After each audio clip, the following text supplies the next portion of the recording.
No. No stream for yourselves. I had to fill up my water bottle, but I was talking to Panda for too long. Bitch is back. That is true. The bitch is fucking back. My forearms hurt so bad. Like, genuinely, I am in, like, actual pain, which is quite a different experience for me. I rarely am in pain.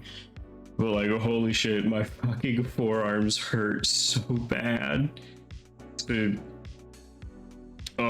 Having a small amount of strength that I do feels good whenever I really do have the ability to use it. But today, I woke up with a roommate that I really needed to be here.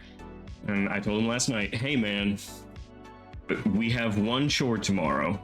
30-minute chore. He's like, okay. He's like, yep, we gotta move the fridge. We gotta take the current fridge and it's gotta go to the curb, and then we gotta take the fridge that works, put it inside instead of keeping it out in the garage, because I want to have this fucking fridge in the house by the time our new roommate moves in, because she is so great and we love her. And so she can have a fridge that's inside. It's the same reason why we needed the microwave to happen as soon as possible. So that fridge that was inside that we had to take to the curb was 35 inches on its shortest side. And so I'm like, okay, so that's a lot. That is wider than most doorways. So eventually our solution was, I'm going to rip the door off its hinges, and then we are going to take it through the front door because that's still the only door it will fit through. So I had to take them out. Now it's on the curb. And then in taking out the fridge, there's a water spout that connects to the fridge so it can make ice. Like, all right. So that's so cool. That is so super interesting and poggers. But that is not super awesome in the fact that that water spout won't stop spraying water, because we tried to turn it all the way to shut off the water. It did not shut off the water. It just didn't. And so it's like, well, okay, another issue. In every home project, there will always be like 3 issues minimum. Is we had to take the doors off, the water, and then like trying to make sure the food stays okay while we are moving fridge from one area to another. And this one also involved cleaning out one of the fridges because our fridge in the garage was disgusting because a roommate was leaving, and kind of a lot of that food spoiled and it just went everywhere. So we had to fix the water. Well, how do you fix the water? You have to go out into your front yard while it's hot as shit outside, turn it front facing down so it's your refrigerator's ass is facing up, so you can rip out the part that the water's gonna plug into and it won't leak. Like, oh fuck. All right, cool. So it's, 90 fucking degrees outside. I'm dying. I'm just twirling away on my little screwdriver, getting that bitch out.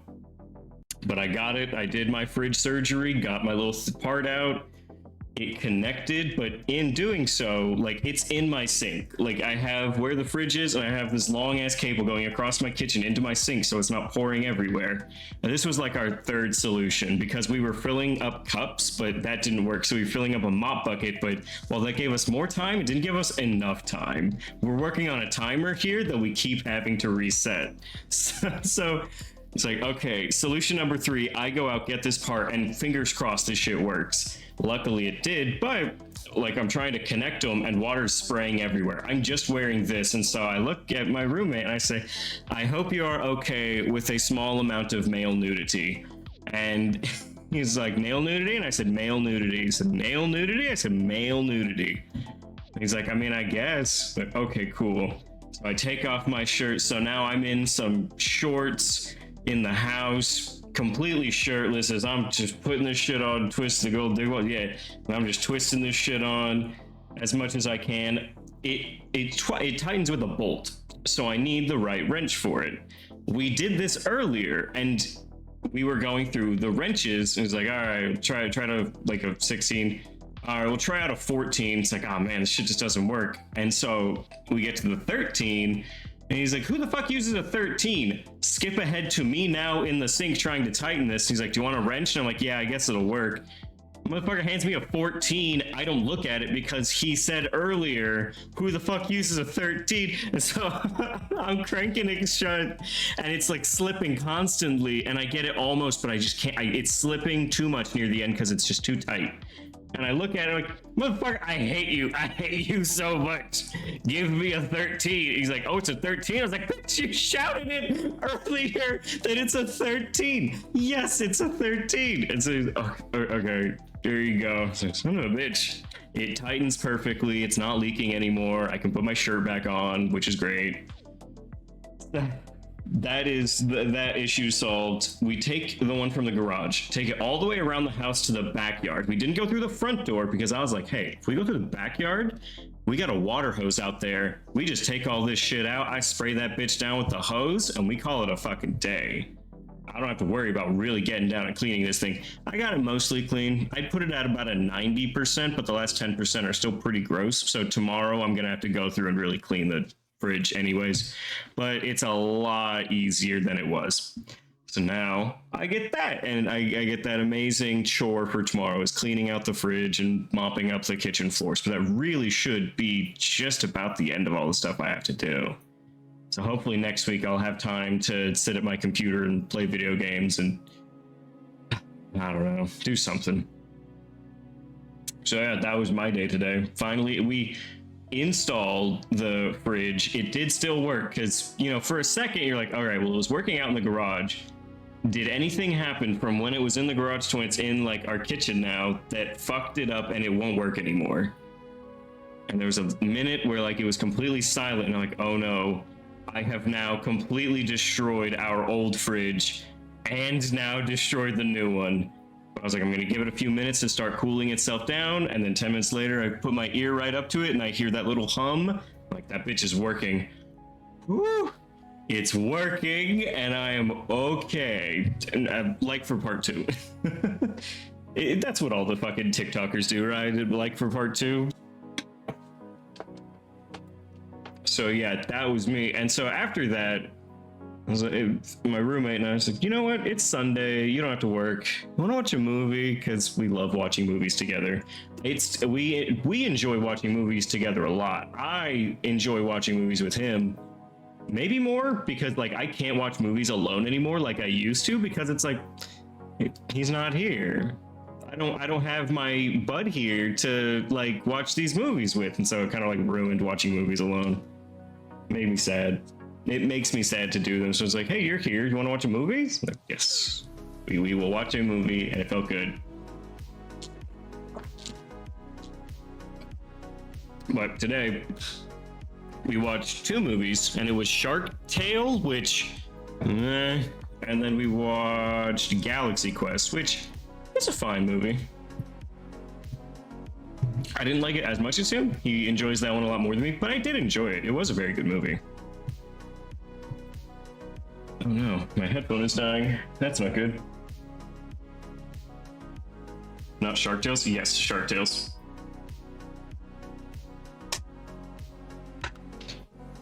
I forgot to charge my headphones after stream yesterday, so that's not fun.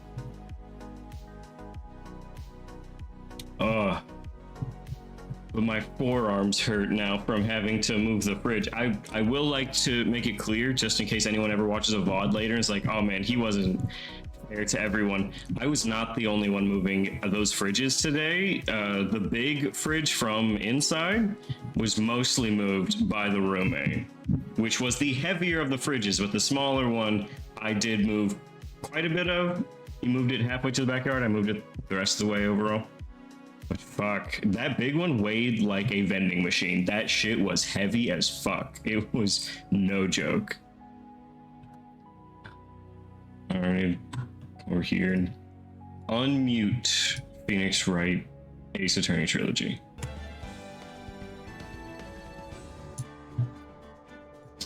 Alright guys, I believe we will be finishing the first Ace Attorney game today. I am very excited to do so. I want to say last stream we ended off with us getting through part 1 of the day 3 trial. Now we have part 2, I guess. All right. Ah, this is where we were. Well, is this a miracle or what?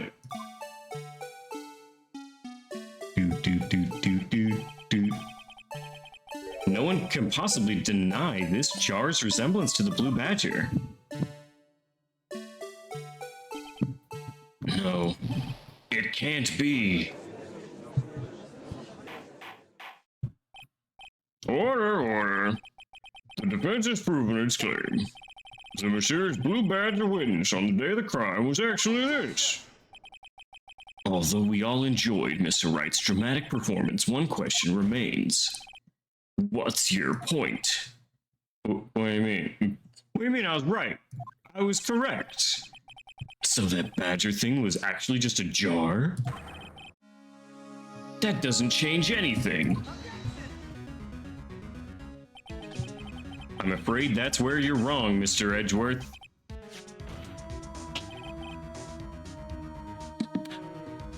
You see, this changes everything. Indeed, very well then. Please tell us, what's different now that we know the witness saw this jar? So the location being in the office, we know it's the office. The murder weapon? No, we know the murder weapon, right? Because the murder weapon is still the little short sword thing. So the murderer? Allow me to take these in turn. At the moment of the murder, the witness saw this jar. You know, there's blood on it. Maybe it is the murder weapon. At a very specific angle, I might add, Mr. Wright. Yes, well, knowing this, where could she have seen this jar? The location of the jar is shown in a picture taken on the day of the crime. It's on a shelf in the office of Damon Gant. But the body was found lying near Lana Sky's desk. Witness testified so herself. Yes, and it is these two facts that revealed what actually transpired.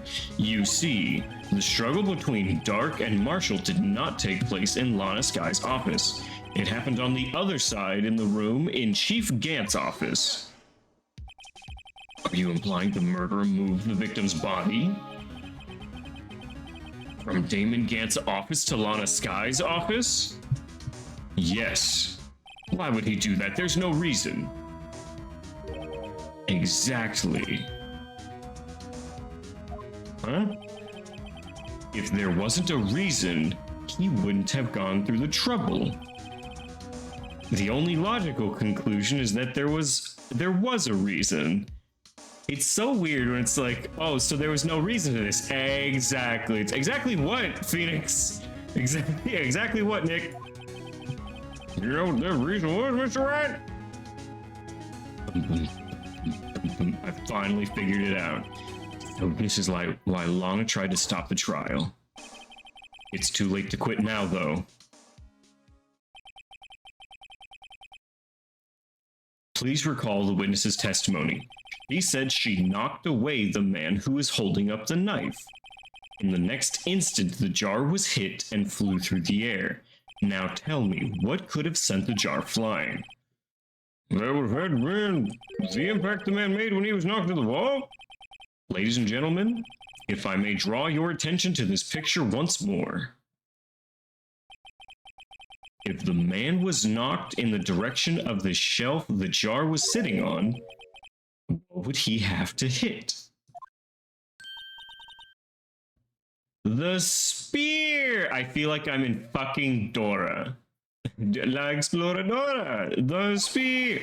A suit of armor holding a very sharp and dangerous looking sword. Yes. Can you see, spear? And since the man who was knocked into the armor was carrying a broken knife, he would have had to have been Neil Marshall wielding the King of Prosecutors trophy. No, Mr. Wright, you can't be thinking. Yes, there is another possibility of what actually transpired in that room. Another possibility? Of course the perpetrator would have had no idea, but nevertheless. I don't know if I can go through with this. Mr. Wright, what's the matter? If events took place as the defense theorizes, then the outcome is obvious. In that moment, assuming the man Emma Skye knocked away was actually Prosecutor Marshall. Oh god, Emma killed Marshall! Emma killed Marshall, no!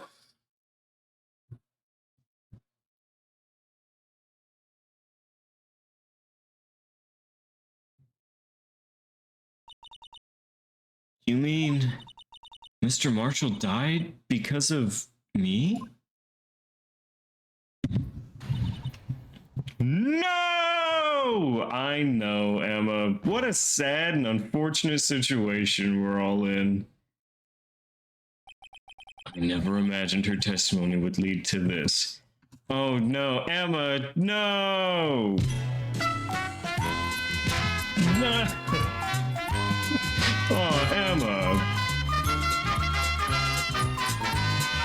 She literally said, no, actually, when you accidentally murder somebody, the price is wrong.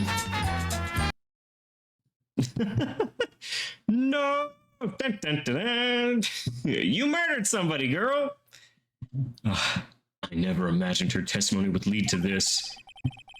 So it was the witness who took the victim's life, and then proved so with her own testimony.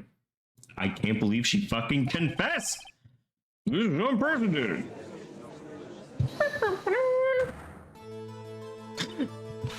What are you saying? I'm sorry, Miss Skye, but given the circumstances, Joe Dark murdered Prosecutor Marshall. How can you think it was Emma? How dare you try to pin the crime on her? Imagine that coming from you. If you recall, it was you who admitted to forging evidence 2 years ago. The reason you moved Prosecutor Marshall's body was to keep anyone else from finding out about what Emma did, wasn't it? I assure you, Mr. Edgeworth, I have no idea what you're talking about. If you hope to have anyone believe your insane allegations, I'm afraid you're going to have proof. Tell me, do you have any conclusive evidence that proves my sister killed Neil Marshall? I do possibly have evidence. Evidence? I'm willing to bet you don't. Yes, it certainly would be difficult to prove this with evidence. If we don't have evidence, we'll make evidence and rely on testimony. I'm afraid that won't work in this case. Both parties involved in the incident are dead. We certainly can't get dead people to testify. This has all been a wild goose chase from the beginning.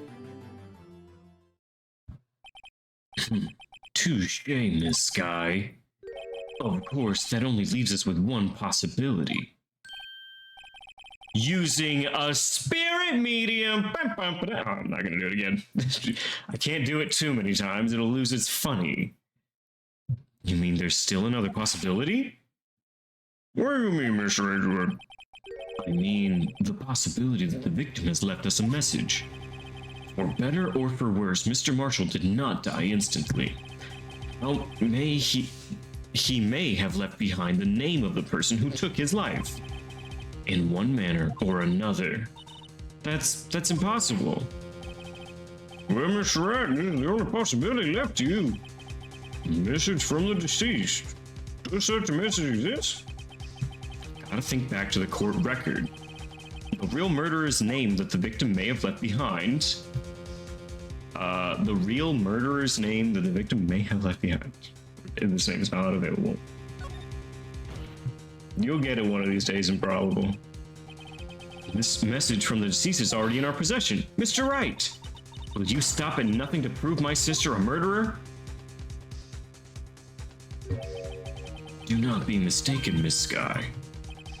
Our purpose is not to accuse Emma of any crime.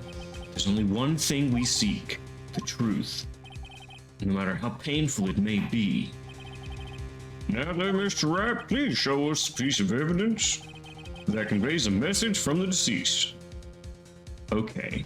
A message from the deceased. Wait, what is it? I mean, this feels like technically a message from the deceased, but probably not.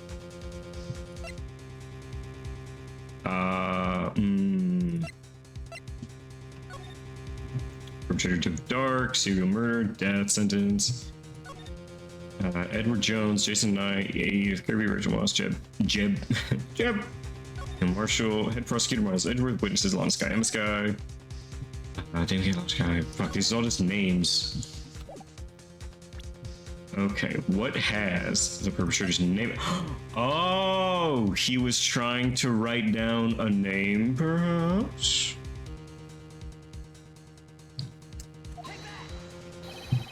This is the message left by the deceased. This is that blue badger from before, right? I really hope before my birth month. I hope so too. Oh, is he going to just speak the killer's name? If that thing could, I'm sure it would. Looks like everyone's forgotten this is just a jar. A message was left here, on the surface of this jar. What do you mean? If you look closely, you can see a faint trail of blood on this jar. It looks like someone wiped the blood away.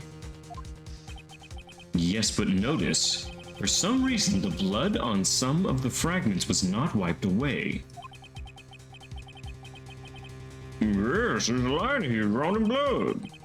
So what you're saying is these dots were once lines? Prosecutor Marshall did not die instantly. He used the few precious moments left to him to leave behind a message.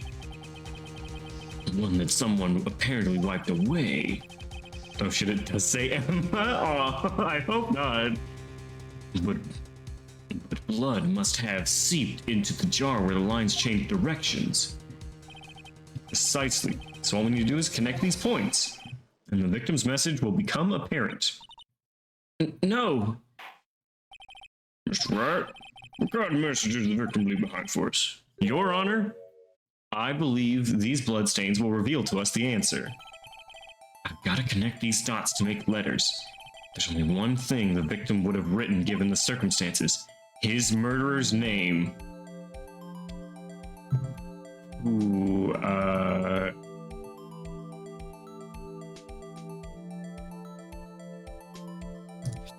Alright, we got that.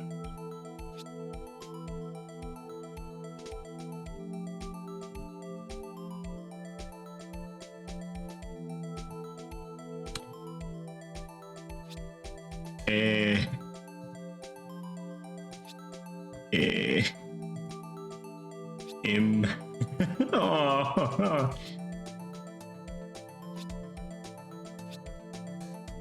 Emma. It's Emma. Take that. It's a defense attorney's duty to prove their client's innocence.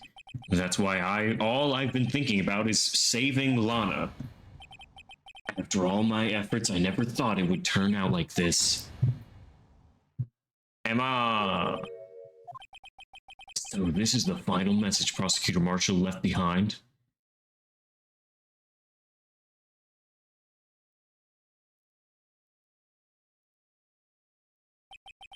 Of all people, she may not have meant it, but in the end, the one who took the victim's life was Emma Sky. He did his job, he'll get paid, right? As long as Lana gets off scot-free, then he should. Seaworthy, can't say I didn't warn you. 8 thought it was Monday. Aw, fan. Hi. Chief Gant, do you understand the implications of what you've done? What are you talking about? 2 years ago, Joe Dark was sentenced to death. He was convicted because of his final murder. I believe you were the prosecutor in the case, were you not? Yes, Worthy. Because of you, an innocent man was sentenced to death. Not only that, but you used forged evidence to ensure his conviction.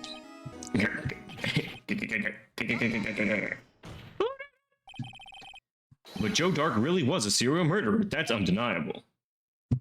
Well, he's dead. I certainly hope so. And I'm afraid that's not important. Didn't you know? We aren't defenders of justice. Wait. We're merely keepers of the law.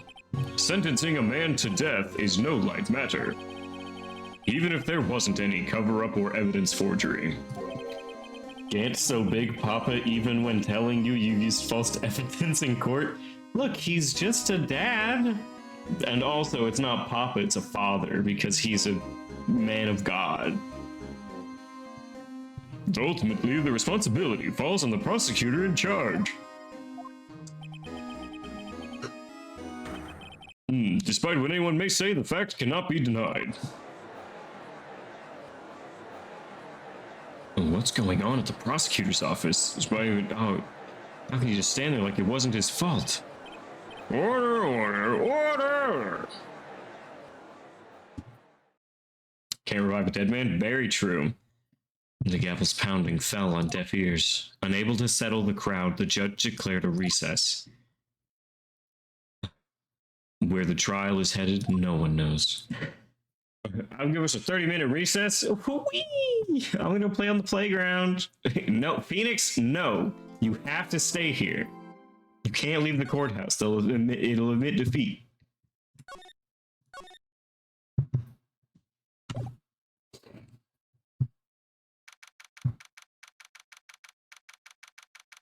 You gotta have Emma wrangling him back to the courthouse. Phoenix, it's time to go back inside. I don't want to go back inside. They're mean to me inside, and Gant is in there, and he scares me. Sorry, Edgeworth. I didn't mean to get you in trouble. Don't worry about it. This is my problem, not yours. I hope I'm not interrupting anything, pals. He was waiting so long for the slides! Exactly. Phoenix, you get in this courtroom right now. I guess I am. I'll come back later. Wait, Detective Gumshoe, what is it? Hey, you got a lot of nerve, pal, making a detective run all around while on duty. Oh, he's still on duty, though, so he hasn't lost his job. And to top it off, you call me here? I've seen happier people at funerals. I take it Lana's having you run errands again? Yeah, let me tell you, this is the last time, pal. Here. She asked me to give you this if you... give this to you if there was a break in today's trial. Evidence law? Edgeworth was talking about this just the other day. Slowly getting picked out of the poly. Aww. You must know the 2 rules of evidence law. Rule 1, no evidence shall be shown without the approval of the police department. Is that right, Miss Wright? It seems so. You can at least study evidence law, really. The chief prosecutor also wanted me to give you a message. A message? He said, if you're planning to take him on, you're gonna need this book. Him? So I'll need to give this book a thorough read. Alright. The 2 rules of evidence law. It doesn't look like that book will do you any good now, though. All that's left now is the chief prosecutor's sentence. That's where you're wrong, detective. Huh? Haven't you figured it out yet? Why Price always crazy? Crazy art is cheaper, and it's just as good, really. Why am I still sitting in that prosecutor's seat, despite all these allegations being thrown at me? Hey, Mr. Edgeworth. The real trial today hasn't begun yet. And what else is there left to do? Your credibility's been all but ruined with this forged evidence that you're unaware of. Emma Sky found out she's unwittingly caused the man's death. And now you're telling me you want to do more? You gotta be kidding me, pal. You're missing the point, Detective. Lana didn't murder Detective Goodman.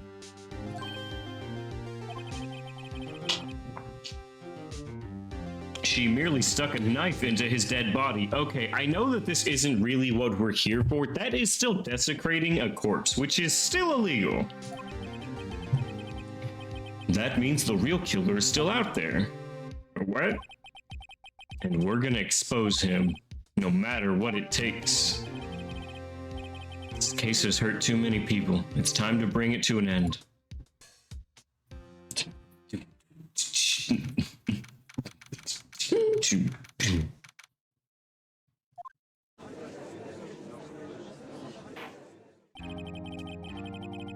Court will now reconvene for the trial of Miss Lana Sky. Mr. Edgeworth? Yes, Your Honor. The inquiry committee is planning to impose harsh penalties for your actions. Thank you for the news, Your Honor. Yes, normally this is where prosecution calls forth the witness, but, this isn't too easy to say. You see, there's some concern that you, Mr. Edgeworth, may have, struck a bargain. You think I may have manipulated the witnesses? Well, I didn't say that. It's just, you see, everyone's been talking and... Very well, Your Honor. I have a solution. A solution? That being the case, the prosecution will allow the defense to call forth all further witnesses. Thank you, Fan. What? But there's no precedent for what you're proposing. The judge is shy. He is. Undeniably, this is an unusual arrangement, but a very effective one. It would prove that I haven't struck any deals with the witnesses. Well, Mr. Wright, what do you say?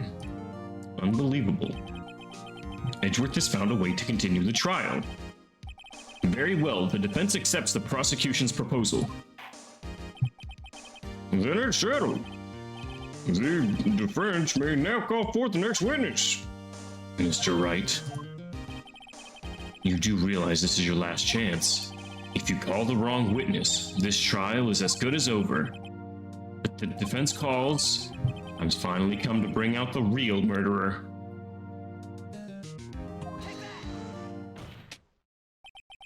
Damon Gant. The defense calls Damon Gant to the stand. Damon Gant? What does he have to do with it? Hold on real quick, Your Honor. Excuse me. Check the rear. Rule number 1, no evidence shall be shown without the approval of the police permit. Rule number 2, unregistered evidence presented must be relevant to the case on trial. Got it. All right, continue, Your Honor, please. What does he have to do with anything? As the defendant's partner 2 years ago, Mr. Gant has first-hand knowledge of the crime. I feel we should hear what he has to say about it. As luck would have it, he should still be in the courthouse. He would also be the least likely to have been manipulated by me in any way. Wouldn't you agree, Your Honor? True. All right, bailiff, please escort Mr. Gant to the stand. Hey. Witness, please state your name and occupation. What is this? Some kind of practical joke? I was just on my way to lunch. Your name and occupation, sir. Has anyone ever just answered Edgeworth for name and occupation? I feel like not a single person gives a shit about this. Worthy, are you sure you want to do this? Your name and occupation. So you want to play hardball, eh? Please, Mr. Gant.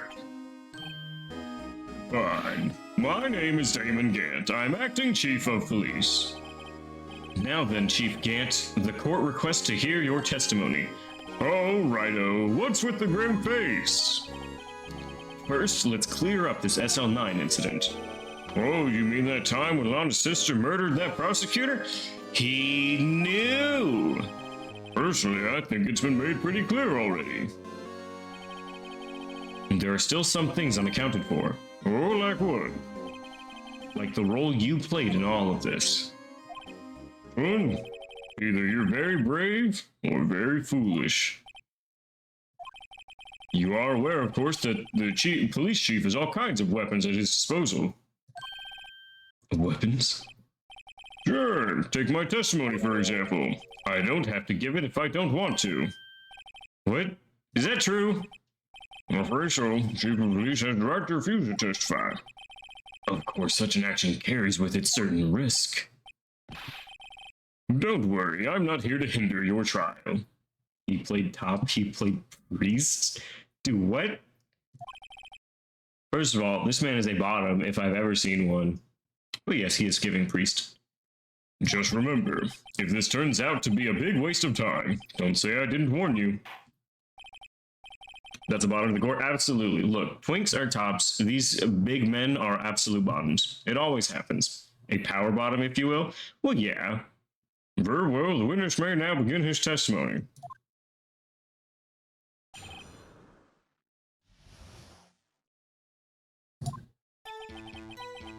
As I recall, Neil and I were questioning him that day. To make a long story short, we slipped up. That power outage didn't help either.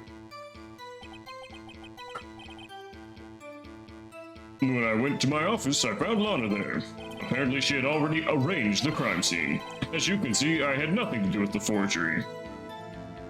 Into proven top in Ace Attorney, I forgot. Yeah, true. Was that when Doc was arrested? Him? He was lying on the floor unconscious.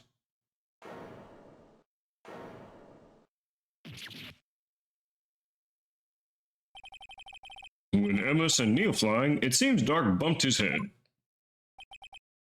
I see. Everything seems pretty clear-cut. If the police chief has the right to refuse to testify, then I better hit him hard and fast. I bet he'd like that if I hit him hard and fast.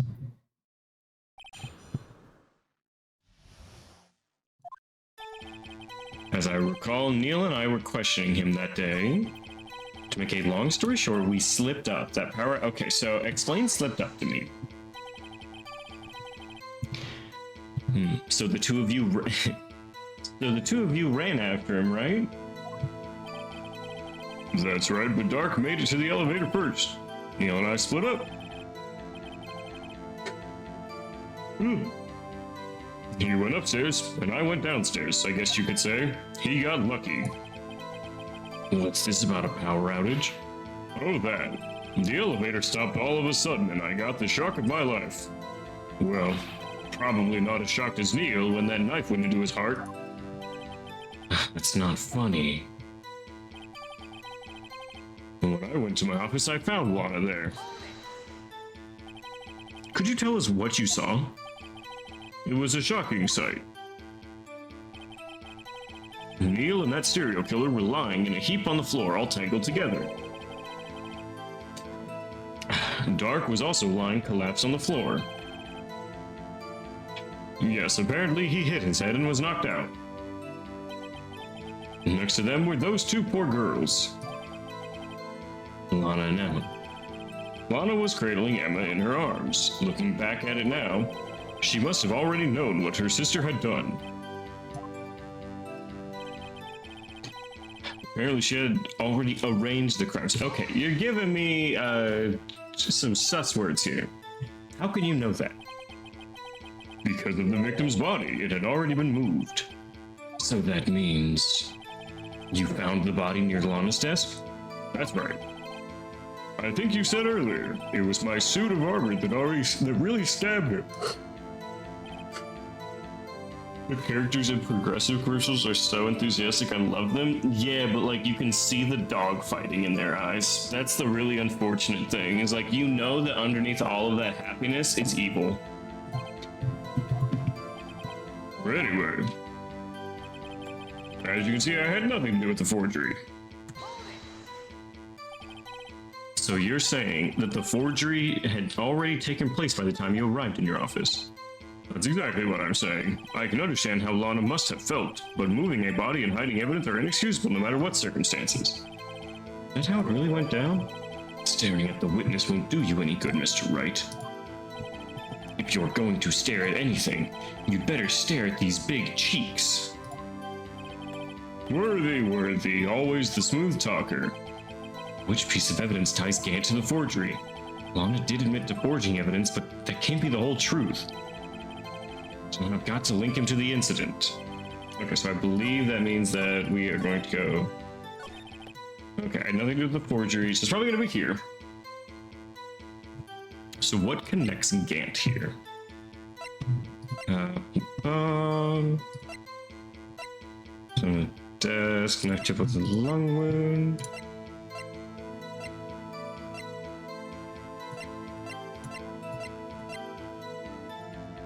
So we should now know that this is Gant because of his fucking... we should know that Gant is there, but... Or that he is 77777. 77.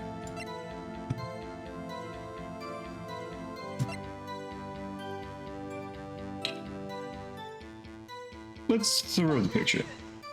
Alright, that was not right.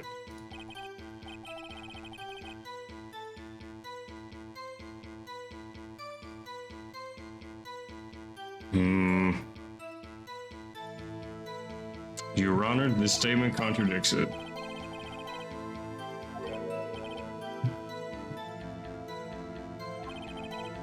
Objection overruled. Okay.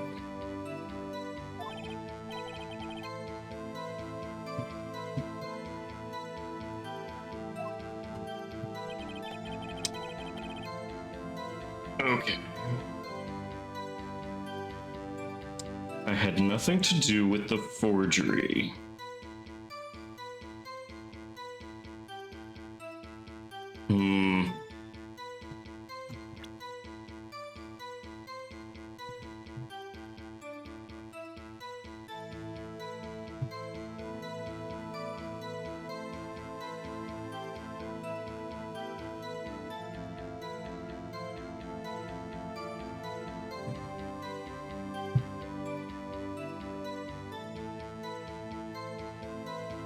No, he's gotta be here. Okay, I had nothing to do with the forgery. I can hear you thinking. Yes, you can hear the gears grinding. Well, all that's really happening in my fucking head right now is not The Price is Right, it's...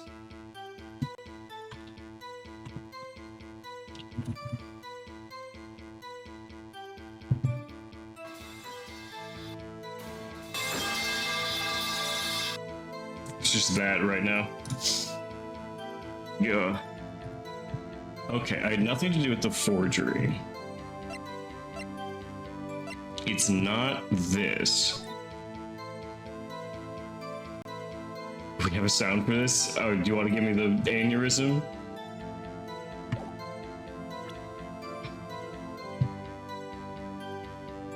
Okay. It's the picture because it shows it's on his side of the room.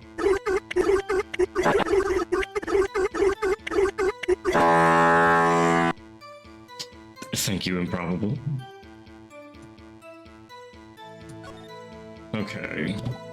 So we know it's Gantz because it's got the fucking jar behind him. So it's not the blood on the jar, but the jar itself. There you go. You claim you had nothing to do with the forgery. I'm afraid this is a claim you cannot back up. Explain yourself. Several pieces of evidence were found in your office. Take this jar, for example. This is blue badge you showed from earlier. Thank you, Judge. A piece of this jar was discovered in your safe. Not only that, but the evidence list I presented earlier was actually found inside your desk. Was found where? You see, Chief Gant, these articles of evidence uncovered in your office are both concrete proof that you played a part in the illegal investigation. Chief Gant, what's the meaning of this? Oh, here's a defense attorney who may even rival Worthy. So you admit to it then that you were involved in the forgery? Who, me? Or do you mean you? Me? Why would I have anything to do with this? Well, you were the one who snuck into my office when you found this evidence. Wasn't that an illegal search? It was an illegal search, but that doesn't mean that this evidence doesn't incriminate him. It would just mean that, legally speaking, we couldn't use it. Prosecutors aren't the only ones capable of forging evidence, you know. Defense attorneys can do so too. Isn't that right, Righto? However, Detective Gumshoe was present during the investigation. Worthy, my boy. Not even detectives are exempt from the law. Get it, Gant? But they don't know if you plant it in? Well, so they would know they didn't plant it if they have a reliable or professional witness there. Rest assured, Dick will receive his due punishment. I'm gonna beat that, Dick. What? If Detective Gumshoe's salary drops any further, he'll end up paying to work. Why is he so poor? Why is Gumshoe just the poorest man? First, will in light of the detective's presence, please give us your testimony regarding these pieces of evidence found in your office, and their relation to the forgery that took place at the crime scene. My. Kids these days no longer know how to put two and two together. Gumshoe has to move in with Edward? No, Gumshoe can move in with us. Let's see. What was it now? A jar fragment and a list? For all I know, you could have planted them in my office. Anyway, you can't prove when those pieces of evidence were discovered. If they were found after Dark was convicted, then they're worthless. There's no reason I participate in a forgery. Rearranging the crime scene wouldn't help me out in any way. Mr. Wright? Yes, Your Honor.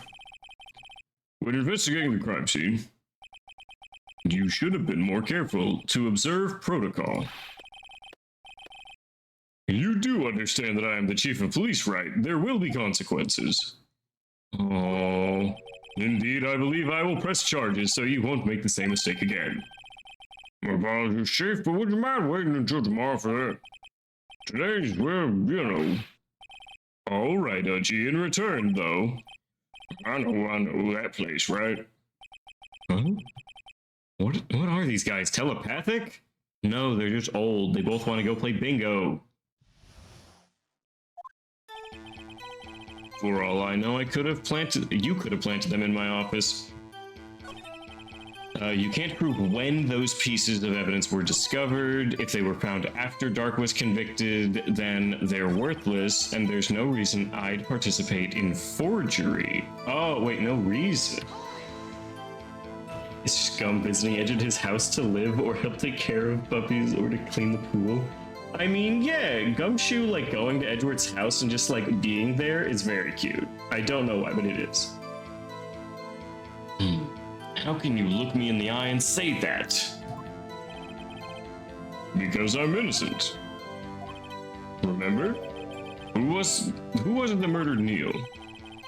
I'm not sure I care for the word murder here. But in the end, the person responsible for Mr. Marshall's unfortunate demise was Emma Sky. Well, now do you see? Rearranging the crime scene wouldn't help me out in any way. I don't think that's quite true. Really, Chief Gant? At the very least, there is one very large benefit you've reaped from all of this. Oh, I wasn't aware. What is this benefit? That would, of course, be the position you have, Chief of Police. The resolution of the SL9 incident secured your promotion. That in and itself is sufficient motive. Oh, that's a good one. Huh? Do you really think I'm that incompetent? What do you mean? Even without that case, I was already in line to become the next chief. The resolution of SL9 merely sped up the inevitable a little. Is that true, Edgeworth?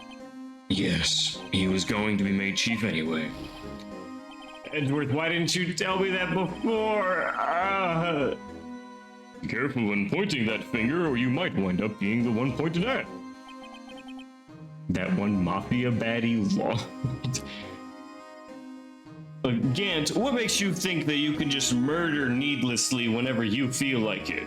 I have 7 million power in Game of Mafia. Ugh, those are one of my favorite fucking commercial things. And I have 8 million power in Game of Mafia. In Mafia God. Thank you, Fed.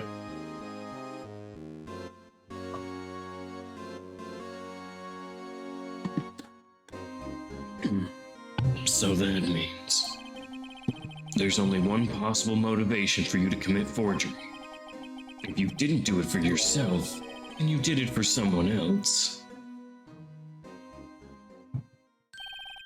Don't be silly, Worthy. You know me better than that. There are only 3 people I look out for. Me, myself, and I. Now there, it's out in the open. Oh gee, would you mind if I change my testimony a little? By all means, please do. I wouldn't be anyone's accomplice if there were nothing in it for me. Mama, me, myself, and I. Shut up. Nothing in it for you. Sorry, but the only person I care about is yours truly. Was that girl Lana's little sister, was it? You just change it. You can't just change it. Text to mommy? Yes, you can change your testimony. If you think I felt sorry for her, you'd better think again. You're right, you don't feel sorry for anyone. Be tough on crime and tough on people, that's how I was raised. And if you're bottoming up, exactly. Oh, gee, if I do you a favor later, can I change my testimony? You seem to be lax enough on yourself. Ho, ho, ho. Oh, that's a good one, Worthy. Could there have been something in it for him? Given his selfishness, would he have helped someone out?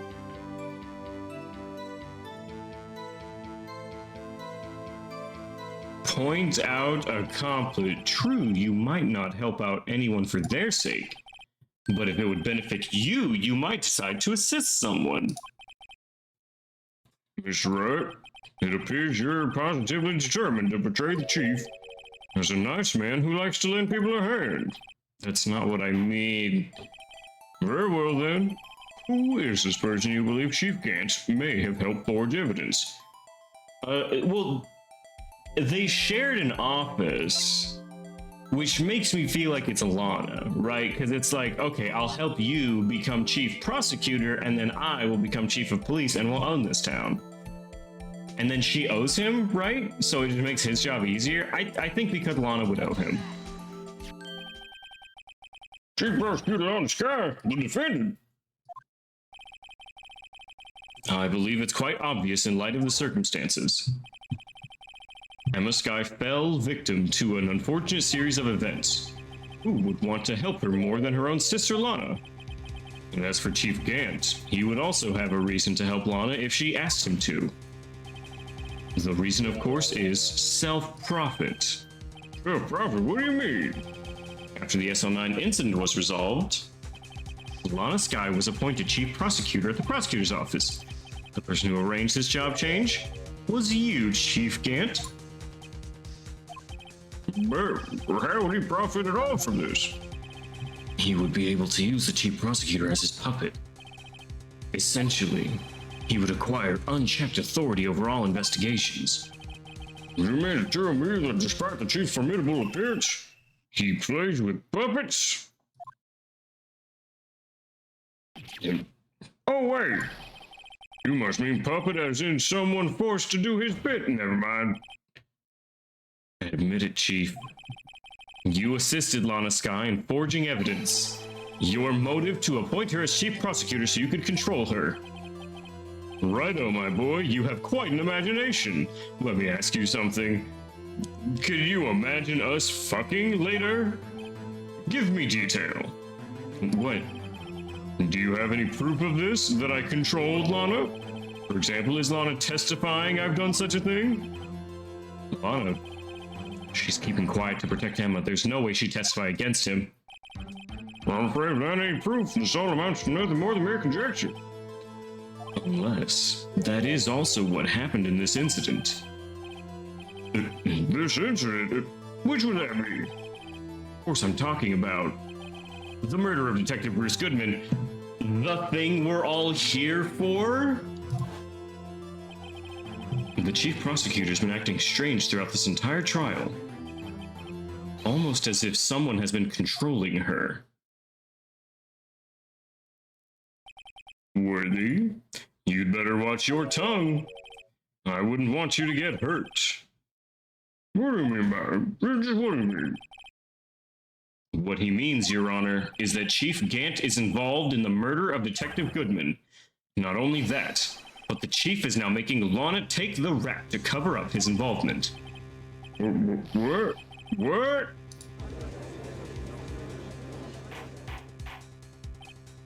Order, I said order.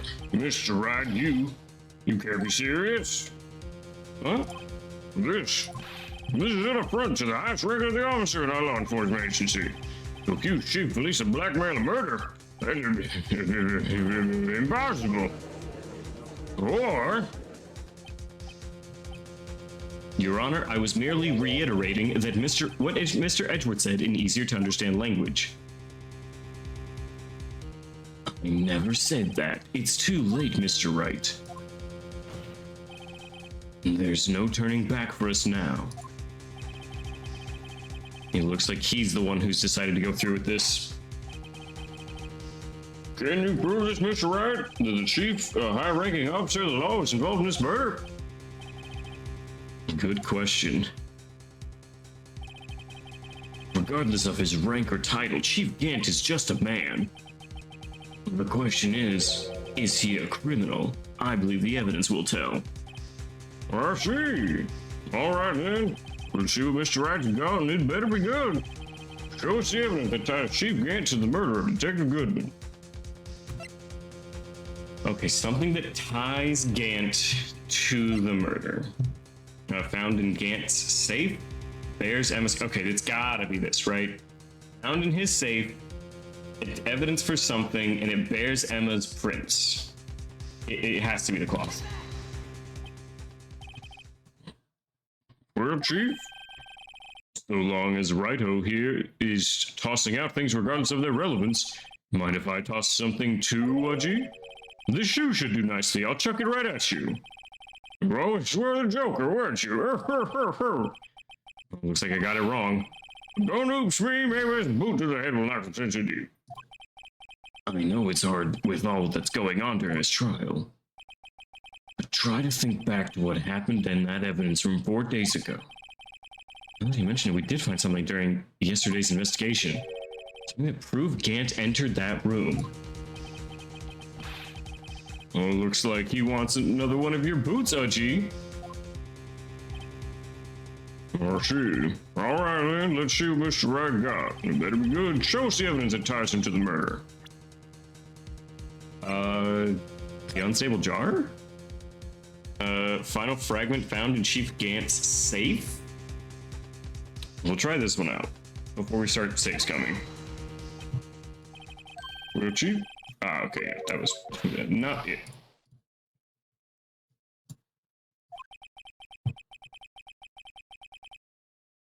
Okay, no, it's got to think back to this.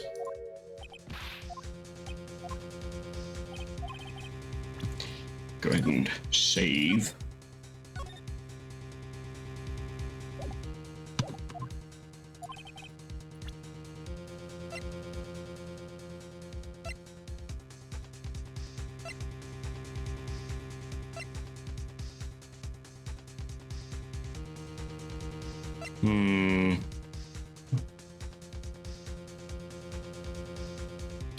Show us something that proves he was there.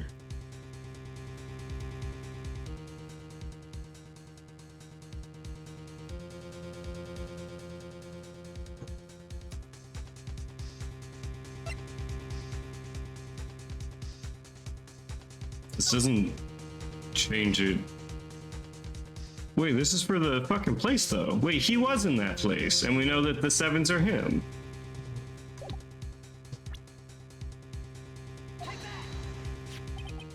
This is the ID card list.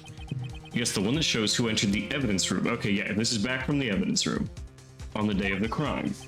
There was one ID on the list we couldn't determine the owner of yesterday. 7777777. Sorry, but there's no way you can prove that's my card number. It's your number.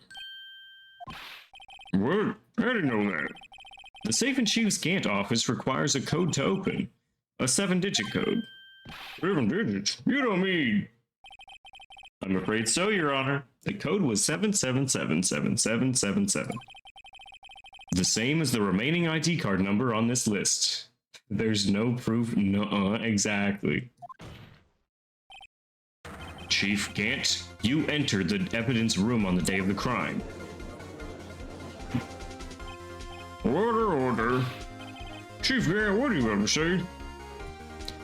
Nothing. The defense's search of my office was in violation of regulations, and I will demand Mr. Wright be punished to the maximum extent of the law. But right now, this court demands an explanation from you about the use of this ID card.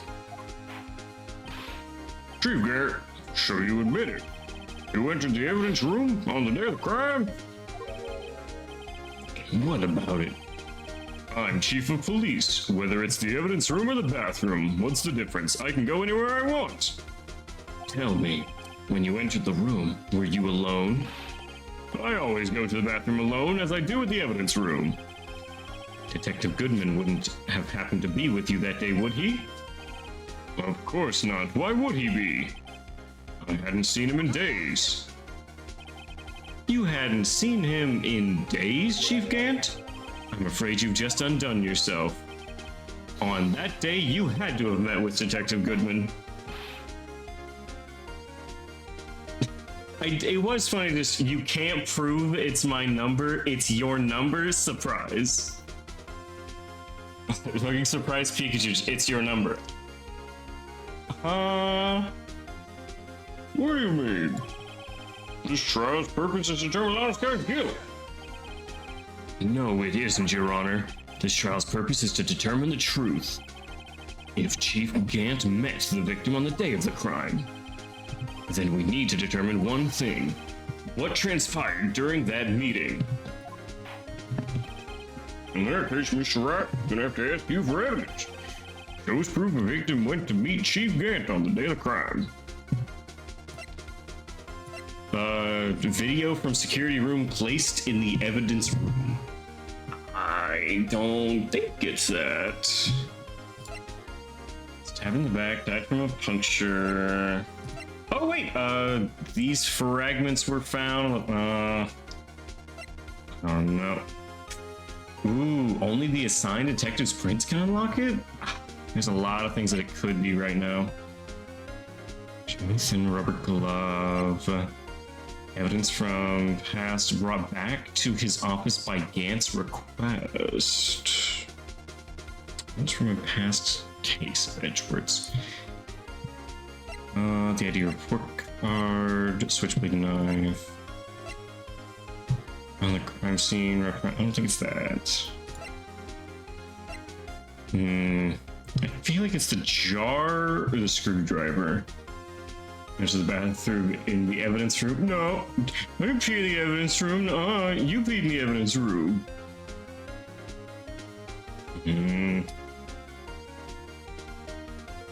Okay.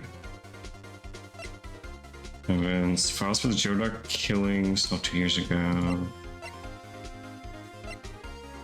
Prosecutors. 2 years ago, the halberd was removed for the murder weapon. Right, we got that. Blue Badger. Was this ever relevant? Fucking no. Literally no. The autopsy report died within an hour and a half of 4 p.m. Victim's note. Cell phone muffler. Parking lot floor plans. After argument can only be submitted to the chief of police. Hold on. I know it was Bruce Goodman. Would this? I mean, it didn't say what he lost, but it's implied that it's his ID, so he couldn't get in, and it's a chief of police thing? Maybe it's this. The Detective Goodman lost his ID card on the day of the crime. Or to be more accurate, Jake Marshall stole it. So Detective Goodman filled out a lost item report. He would have had to give that report to the chief of police. Yet you are in possession of the report. Go and save right about here, just in case. Which means you can't be sure if he filed it. He filed it. How do I know, you ask? Because he needed to enter the evidence room that day. I needed to? Yes, to transfer the evidence out. Whoa! Detective Goodman took the form from you, Chief Gant. Then, you accompanied the detective to the evidence room. I accompanied him? There's no other way the murderer and Detective Goodman could have entered the room. Hold on, let me guess what you're going to say next. I, the chief of police, murdered poor Goodman. Exactly. But wait, the chief didn't necessarily need to accompany him to the evidence room. He could have lent him his ID card. Yes.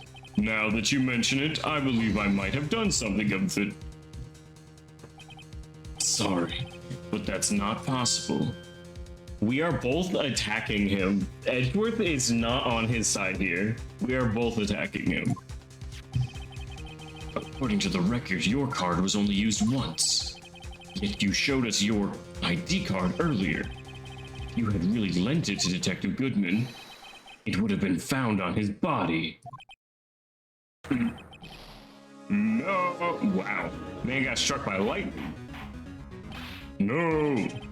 Chief Gant, you didn't. The murder was most likely a spur-of-the-moment crime, for no one in their right mind would choose the police department as a place to commit murder. After the murder, you contacted Lana at the prosecutor's office. Why? To dispose of Detective Goodman's body, of course. Why do you think his hair is a lightning bolt? Because he is merely struck. He's thunderstruck so often. You're forgetting, Mr. Wright. The victim's body was discovered in the prosecutor's office parking lot. How did he manage to move it there? Well, I was at the police department the entire day, you know. And everyone's aware that Lana stayed at the prosecutor's office after the ceremony. Everyone except me, it seems. Still, you're the chief of police. You have an entire police force at your disposal. Oh, do you think I can just order an officer to do it? What? Did I just click too far down? He's a Pikachu trainer, of course. You know what? Maybe that's it. Hey, you, take this here dead body over to the prosecutor's office. I don't think so. Chief Gant, you left all the evidence we need to prove how you moved the body to the prosecutor's office. And all this time, I thought it was just a useless clue taking up space. How can Chief have moved the body? Mr. Wright, show us his evidence. To move the victim's body, Chief Gant used this. A useless clue. The parking stub doesn't prove how he moved a body. The blue badger was actually useful. This was useful. The phone is useful. The floor plans. Useless. The shoe we got use out of. The switchblade was the murder weapon, or the thought to be murder weapon. These are things. Evidence from a past case of Edgeworth brought back to his office by Gant's request? Have we ever? Hold on, is there shit on this?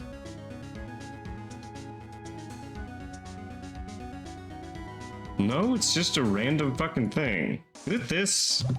It's gotta be this one. I'm fucking irritated. This is the only useless clue. This is the first one we saw. This is how he moved his body. I hate that I'm the judge here. I hate that it's just... How did he do that? What does that have to do with the case? Mr. Edgeworth, think back to the day of the crime. I'm so confused. It was the first shit that I saw I didn't know what to do with. What's the screwdriver doing here? It's here because... Ah, okay, Edgeworth knows. I was asked to go by Chief Gant, no less. He told me he wanted me to keep this here in the office. In any case, on the day of the stabbings, I brought this back. Was it to lure him over so they could, Gant could stuff it in his car trunk? After the ceremony ended that day, I didn't plan to return to the prosecutor's office. That's what it was. He just needed something to be like, hey man, you need to be over here so I can give this to you.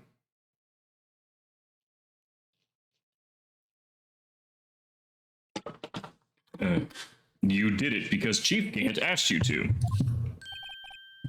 You mean The body was found in the trunk of Mr. Edgeworth's car. I think it's obvious what happened. The body was moved by that car. So Edgeworth was just driving around Japanifornia with a body in the trunk?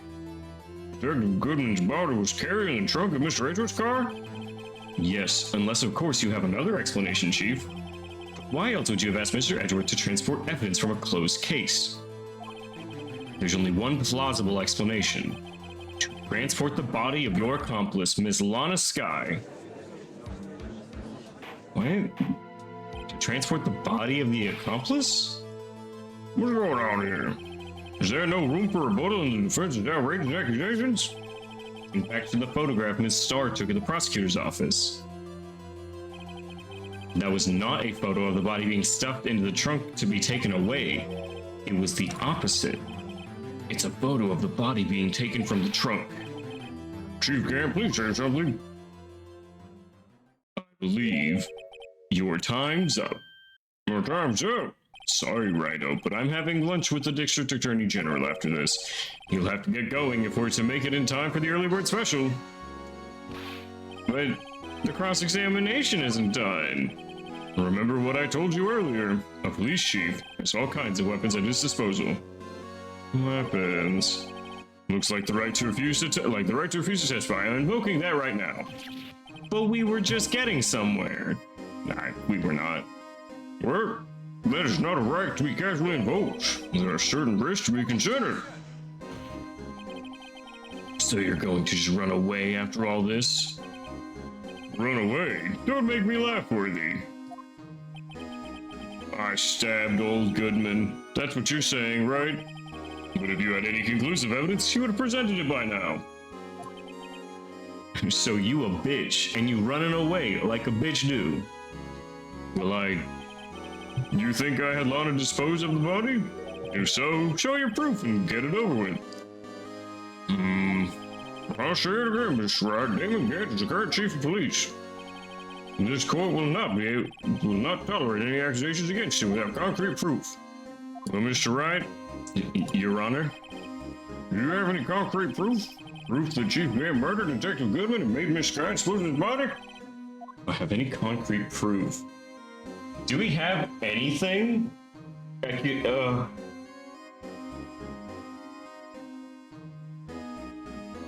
Okay, so if he's leaving, then we could, like, prosecute someone else, right? If he just, like, leaves, I can bring to the stand, like, Marshall or someone? Marshall or Lana again? If I get Lana, I can, like, try and force her to see the light and fucking give him up. It's no use showing evidence. I'm not even sure of myself. No, Your Honor, at present, I have no evidence. See, Algie. What? I love these villains. I want them to get away with it, except for Manfred and the first Thinker Clock guy. I'm trying to think who all of the actual murderers were. Yeah, Von Karma, I was not a fan of. I didn't want him to win. I'm not super high on Chief of Police Gant. But for the most part, yeah. I mean, they're fine. In that case, this court's forced to penalize you for your allegations against Chief. What? Here's the tip. Never gamble when you can't afford to lose, Rhino. It seems that Lady Luck was on my side again today. Okay, Edgy, I'll leave the rest to you.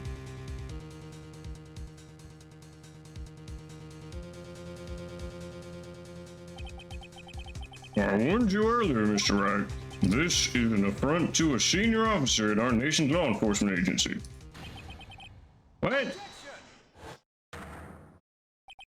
Lady Luck, maybe we should have a word with her. Mr. Redwood, what do you mean? There's one lady who knows the real truth behind this trial. We haven't yet had the honor of hearing her testimony. Emma? A lady who knows another witness? In the absence of... No, we've had Emma. Has Lana taken the stand? Lana has to have. The Kappa Queen? No, she was the first one on the stand. In the absence of conclusive evidence, the only other method to prove testimony. But Chief Gant invokes his right to refuse. There's still someone else. One more witness who can answer all the questions. Someone right in this very room. Ms. Redwood, who is this person? So Lana, I don't think ever really took the stand. Because when she did, we were just like, get the fuck down, bitch. No, we need a real testimony. You've forgotten. The defense is the one calling witnesses today. Mr. Wright, do such a witness exist? You may not be willing to tell the truth, but we can't just stop now. Yes, Your Honor, the defense calls forth. We need Lana, because everyone else has testified that needs to testify. But also, there are only 3 women here, and we've heard definitely 2 of them, so. The defendant? Ms. Lana Scott? She was in the underground parking lot at 5:15 on February 21. Her task to dispose of the victim's body in accordance with a certain someone's orders. Mr. Edgeworth? The prosecution has no objections, Your Honor. Very well, the court will now take its final recess of the day. In 15 minutes, we will reconvene to hear the defendant's testimony. This court is now in... Hold it! Chief Gant! I thought you were going to eat. Listen good, Lana. He's talking to Lana. I don't think you need me to tell you this. But if you accept Mr. Wright's claims, there will be terrible consequences. That is a threat. This man is threatening our next testimony. That's right. Your sister will be found guilty to Neil Marshall's murder. This isn't good. Of course, you'd never support such outrageous claims anyway, right? Just something to think about. Alright then. I've got a lunch date to meet.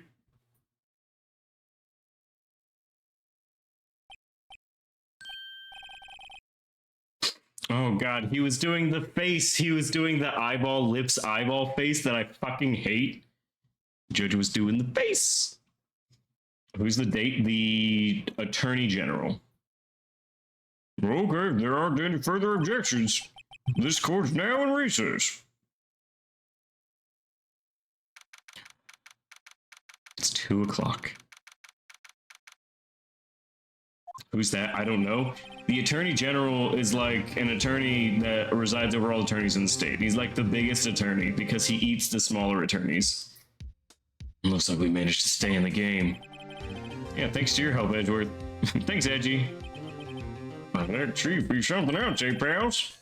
Gumshoe. I'm not a detective anymore. Oh yeah, sorry about that.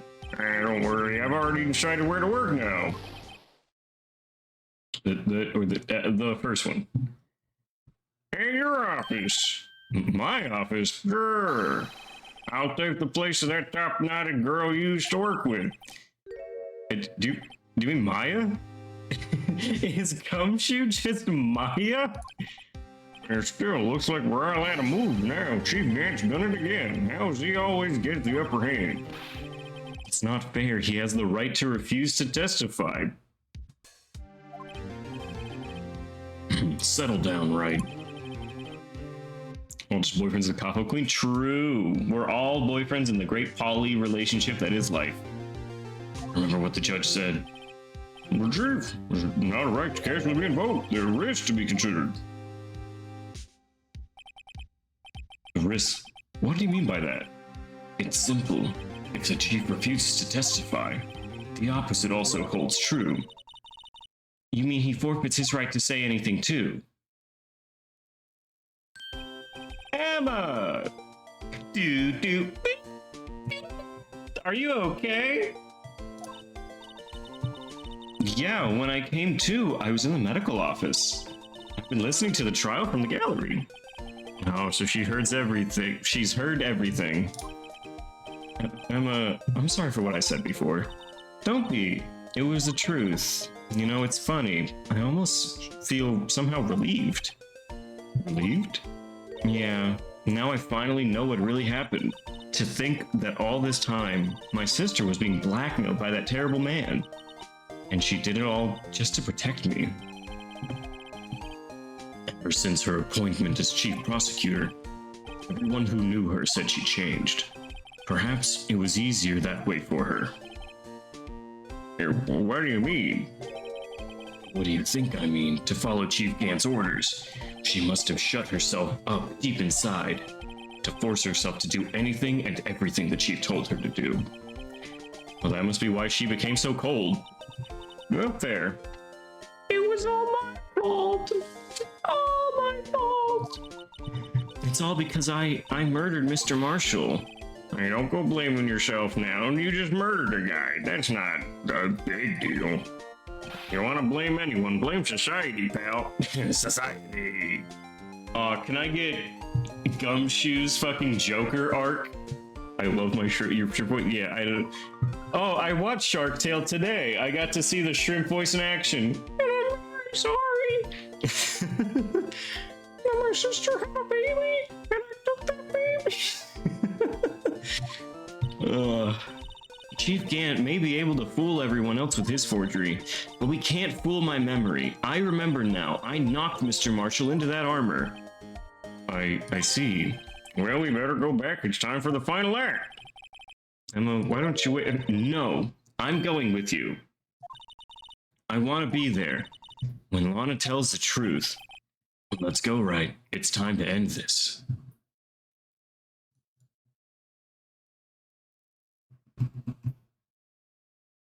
Oh God, I see the fucking Joker arc. The Joker Gumshoe shit. I fucking love it. Alright. Save my progress. I think now is about the time to save the progress.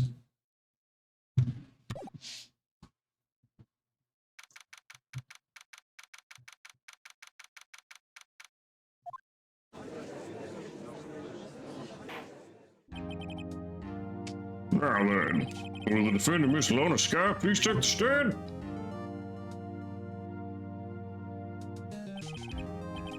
Miss Lana Sky, you are the chief prosecutor. I'm sure you're aware of what is required of you. But Mr. Edgeworth, you already know everything. You know all that I've done these past 2 years. Please provide the core of your testimony, Miss Sky. And remember, you are under oath. We want to hear the truth. Of course, the truth. Lana, no matter what happens, I'll always be your sister. Well, one of you is going to jail today. Well, then your testimony, if you will. First, tell us about your relationship with Chief Gant. Everything hinges on your testimony. You're the only chance we have to get Gant. Alright, Gant and the fabrication. I worked alongside Gant for years. There's no truth to this blackmail theory. I fabricated the evidence 2 years ago all by myself. When I found Prosecutor Marshall's body, I rearranged the crime scene. My only motivation was to get Dart convicted. It had nothing to do with Emma. Are you sure about this testimony? Your Honor, I'm confessing to a capital offense. Of course I'm sure. But Lana... If this is true, then that means Chief Gant has nothing to do with this. That's what I've been telling you from the beginning. Please, Mr. Wright, you've got to help her. She's sacrificing herself because of me. But what if she's telling the truth? She's not. I know my own sister. Whenever she speaks stiffly like that, she's hiding something. Deep down, she's screaming in agony. Yeah, this is no time to start second-guessing myself. The defense may now begin its cross-examination. Alright, Gant, and the fabrication. I worked alongside Gant for years. There's no truth to this blackmail theory. Hold on. I worked alongside Gant for years. How many years exactly? Ever since I made senior detective. Let's see, I was 24, so that'd be 5 years. Detective Gant and Detective Scott were legendary partners. I personally saw them testify in numerous cases. She must have been good coming from the same school as Mia. Damon Gant was a respectable detective. That's why. There's no truth to this blackmail theory. But think about it, Miss Skye. You didn't murder Detective Goodman. You told me as much yesterday in jail. You still don't get it, do you, Mr. Wright? Any testimony you cannot present in court is as useless as idle gossip. I stabbed Detective Goodman with a knife. And I fabricated the evidence 2 years ago, all by myself. Did you also... Did you do so to help your sister? Joe Dark was a serial killer. My sister almost became his last victim that day. I didn't want that incident to ruin her life. But what she did was justifiable self-defense. She wouldn't have been charged with anything. It's not the point. She was traumatized that day, all because of that creep. That's why I couldn't forgive him. Lana. So that's why he fabricated the evidence 2 years ago. When I found Prosecutor Marshall's body, I rearranged the crime scene. You say you did this all by yourself? Yes. Would you mind telling us what you found when you arrived at the crime scene?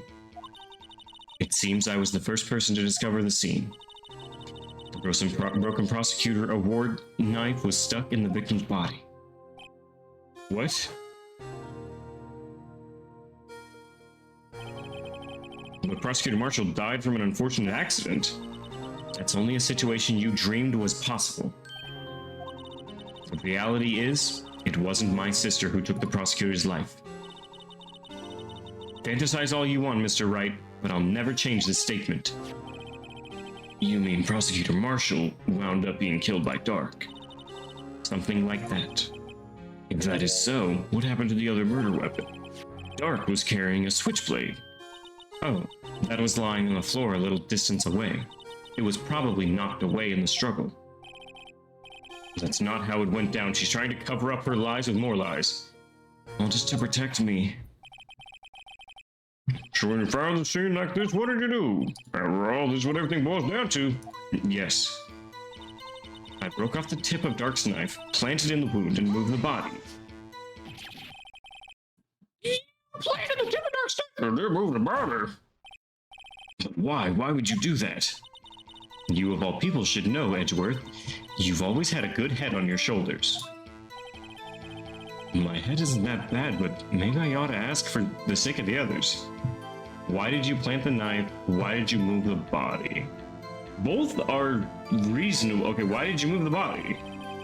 When you showed up on the scene, where was the victim's body? It was where you deduced it was, by Chief Gant's desk. But the body was found by your desk. Why did you move it there? The reason for that is simple. Let's have the witness explain some more detail. The reason Miss Skye moved the body. The pieces of a jar were scattered during the events threatened my plan. Excuse me? Pieces of the jar, you mean? Yes, that wretched jar you showed us earlier. In order to show that Dark committed the crime, I felt it'd be more expedient to move the body. So, when you first found the body, the jar was all ready. Of course, it had been shattered to pieces. If you looked at the crime scene, it would have been clear right away what happened. Neil Marshall was dead and Dark was lying unconscious. In other words, the jar must have been broken during their struggle. I see. What's the matter, Emma? Apparently the jar shattered at the time the crime was committed? I have a feeling there's more to it than that. There must be a contradiction there somewhere. Anyway, I committed this fabrication completely alone. My only motivation was to get Dark convicted. It had nothing to do with Emma. So you rearranged the crime scene. Are you sure you didn't do this to keep Emma from looking like the murderer? How many times do I have to tell you, Mr. Wright? Emma didn't do it, period. Are you so desperate to hide that fact? You're willing to risk the death sentence? She's lying. She did it so that I wouldn't be blamed for what happened. In any case, as a prosecutor, what I've done is unpardonable. There's nothing I can do to make up for my actions. Mr. Wright, my sister's lying. Looks like she's determined to protect you to the end. She insists the fabricated evidence by herself. There's no way she could have done it alone. Gotta get Lana to talk more. If she's lying, then she's bound to slip up and make a contradiction. I worked alongside Gant for many years. There's no truth to the blackmail theory. I fabricated the evidence all by myself. I broke off the tip of his knife and planted it inside the wound and moved the body, the pieces of the jar that shattered. Okay, hold on. So there was another. So I broke off the tip. So this is where everyone was kind of freaked out. Okay, why did you plant the knife? Come now, Mr. Wright. Even you should be able to figure it out. Very well, insert this to the witness's testimony. The reason Miss Guy fabricated the knife. I knew the tip of the weapon found buried within the body would be all the proof we needed. According to your testimony, Prosecutor Marshall's broken knife was the murder weapon. Yes, and leaving it at that point may point blame away from Dark. I felt the most effective way to get him convicted would be by having the tip of his knife found inside the body. You buried it inside the victim's stab wound? Yes, because I hated Dark for what he did. Well, the motivation was to get him convicted. It had nothing to do with Emma. Tip weapon would be all the proof we needed. And then move the body. I fabricated the evidence 2 years ago all by myself. Then planted it inside.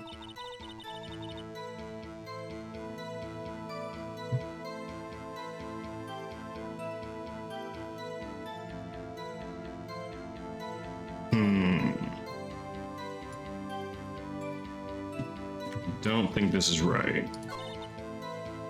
I think it's the jar.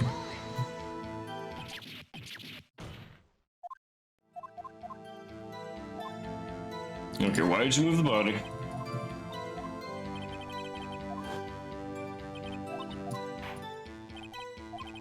The body had, the jar had blood on it. The pieces of the jar scattered threatened my plan. Like, the jar literally has blood all over it, right? Like, there's no way this is true. Like, it has blood all over it, it writes Emma's name. Like, no, you're wrong here. Miss Guy, I understand how you feel. You committed that crime 2 years ago to protect your sister. I mean, the forger at the scene where Neil Marshall was murdered. If that truth were to be exposed now, the past 2 years of your life will have been in vain. Even so, I am compelled to bring everyone's attention a significant contradiction within your testimony. Contradiction in my testimony? You testified, and I quote, "The pieces of the jar that shattered during the event threatened my plan." That's right. What's your problem with that? It's a simple oversight, really. A message was written on this jar with the victim's blood. Yes, the prosecutor must have written it in his final moments. But exactly so, and this is where the contradiction lies. In order for the victim to be able to write his message on the jar, it must not yet have been broken before he died. He couldn't have written Emma's name on a shattered jar. He could have, but it would have just been on like one piece of the jar, and it wasn't. Order, order.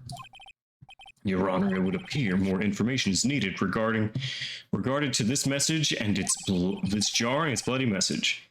We may be missing something critical here. Something critical? Chief Prosecutor, it seems you're as in the dark as we are about the truth towards which we're headed. What? Just tell us exactly what you saw. We'll piece together the information to arrive at the truth. Very well, the witness may now continue her testimony. Okay, jar and message in blood. Oh, not the jar. I immediately noticed the blood traces on the jar, but it was dark in the room and I didn't have time to check it out. To be safe, I wiped away the blood. The fragments were large, so I'm sure I got them all. All I could do was think about wiping them clean before they were discovered. Wait, so she got them all? We found one in Ganth's locker, or in his, safe, so she didn't get them all. You mean you were the one who wiped away the message? I wasn't chief prosecutor at the time. She didn't think Dark was the real murderer. That's why she tried to erase the real evidence. Very well, the defense may now begin its cross-examination. Yeah, okay. She did not collect all of the pieces. That's it. I immediately noticed the blood trace on the jar, but it was dark. To be safe, I wiped away the blood. The fragments were large, so I'm sure I got them all. Okay, so whichever one says Gant's... The final fragment found in Gant's safe. Wow, jar twice in a row. Miss Guy, I believe this jar conceals a truth that even you were unaware of. What? We found the final piece of this jar in Chief Gant's safe. In the chief's safe? But how? I knew it. She really didn't know. There's something even more disturbing about that final piece. There was still blood on it. Well, the witness just testified. She gathered every last piece and wiped the blood off them. Yes, which leaves us with only one explanation. On the night Prosecutor Marshall was murdered, you were not the first one to show up on the scene. Chief Gant got there before you. Couldn't the defendant have simply missed a piece? I'm afraid that's unlikely. The pieces are too big for anyone to miss, let alone an ace detective. He said the name kind of the game. That may well be, but everyone makes mistakes. Everyone has those days. Everyone knows what I'm talking about. Even I once wasted an entire day looking for my dentures. They were in my mouth all along. Can you believe that? That has nothing to do with this, Your Honor. When this witness arrived at the scene, the jar was already broken. Oh, that. See with the Ace Attorney, Ace Detective? It is a spin-off. Said, Lamau. There's no way a name could have been written on a shattered jar. Another person discovered the scene prior to the witness. I hope you're not implying this person was Chief Gant at the time he was looking. Dark's downstairs besides. Even if he was there first, why would he take the jar? The question is, if he did arrive first, why did he hide that fact for 2 years? Well, Your Honor, can you answer us that? No. No! Are we attacking the judge now? The fuck is this?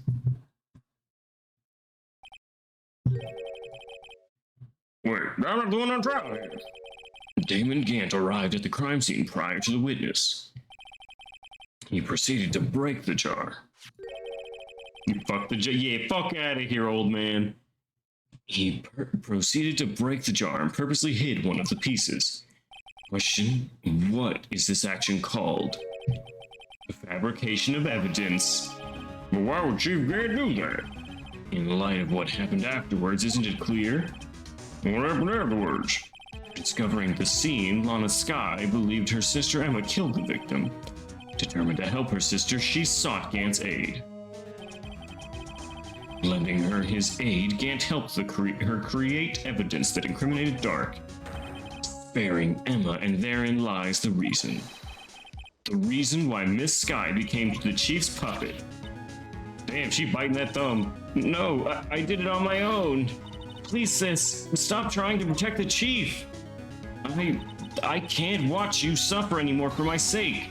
No, you didn't. It wasn't you, Emma. You didn't kill anyone.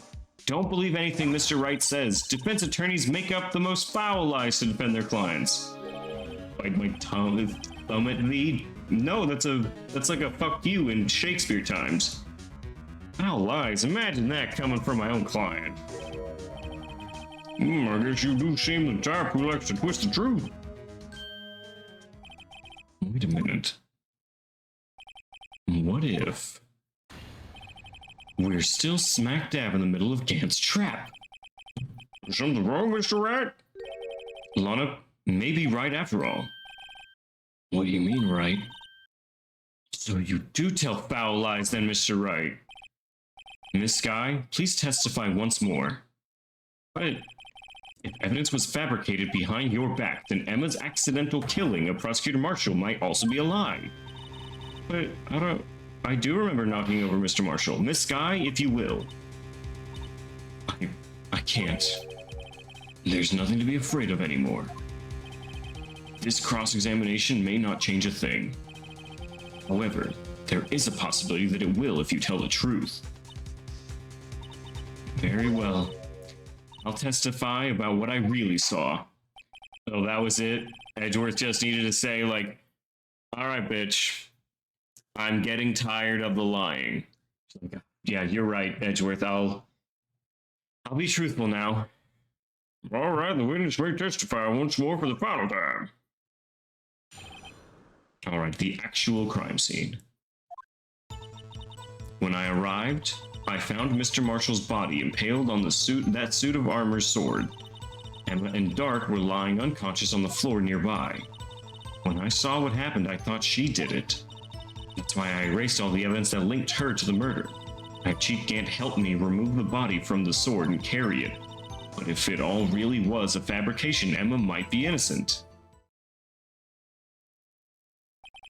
Unbelievable. The body was impaled on the armored sword? You were the only one who saw that? If only you had proof. Actually, I do have proof. I gave it to Mr. Wright just this morning. What? To me? Wait, the book? It's a picture I took of the crime scene as I encountered it. I thought it might be needed. I don't remember receiving a picture. Lana must have known. See, Mr. Wright, she really does have faith in you. Well, Mr. Wright, please present this picture. I don't remember receiving any pictures from Lana. She gave us a book. She gave it to you this morning. Yeah, she had Gumshoe give us a book. I seem to remember getting something from her then. Let's check that evidence. There must be a picture somewhere. Okay, hold up. Check. We have Duck. Let me get you out of here. Evidence law. Oh, Pio. Pio? Pio?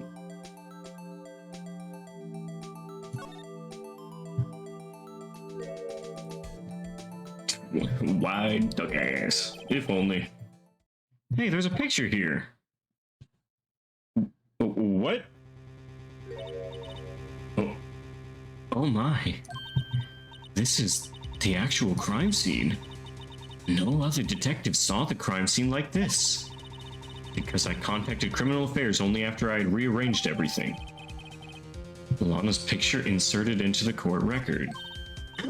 Mr. Wright, that piece cut out from his vest, could that be the cloth we found inside Gant's safe?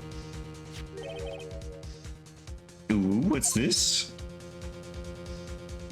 Which had Emma's fingerprints on it. This is a handprint? Yeah, okay, so the cloth had Emma's fingerprints on it, but it was in Gant's safe. So Gant had to have seen it before us, so that would prove that Gant had seen the shit before Lana had seen it. That cloth had fingerprints on it. Whoever fingerprints those are must be the real murderer. What? No, that's not true.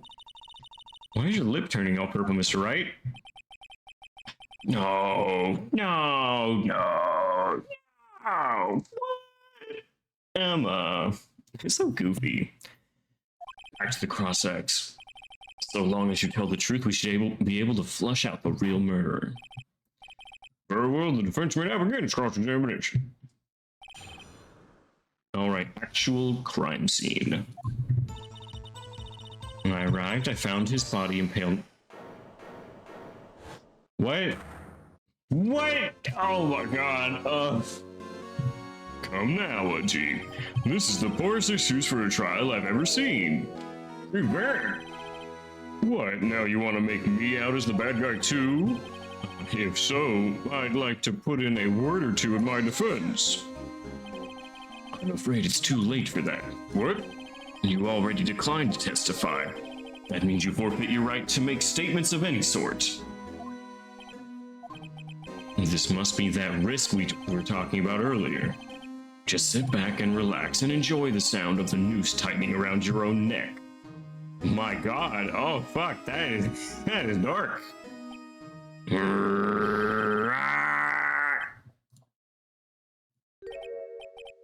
So what? You think I'm worried?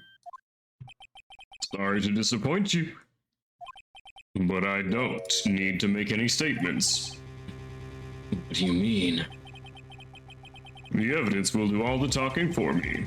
Even if I can't testify, I can still present evidence. Yes, that's true. What do you mean? You shall have some conclusive evidence. No, I don't, but someone does. Someone? So, what's your excuse, Righto? Why have you been keeping quiet about it? You do have something to show us, right? Something that proves who knocked over Near Marshall, causing his death? Conclusive evidence that leaves no room for doubt? Is this true, Mr. Wright? If I show that piece of evidence now, Emma's sure to be made out as the murderer. Mr. Wright, do you have any more evidence presented now? And if you try to conceal anything, you will be the one appearing before the Board of Inquiries. What do I do? I better think this through carefully. I can't afford to make the wrong decision. Should I present that piece of evidence? Save. The one that shows who really killed Prosecutor Marshall. The evidence does show who did it, but it shows Emma's print, which will be construed as hers.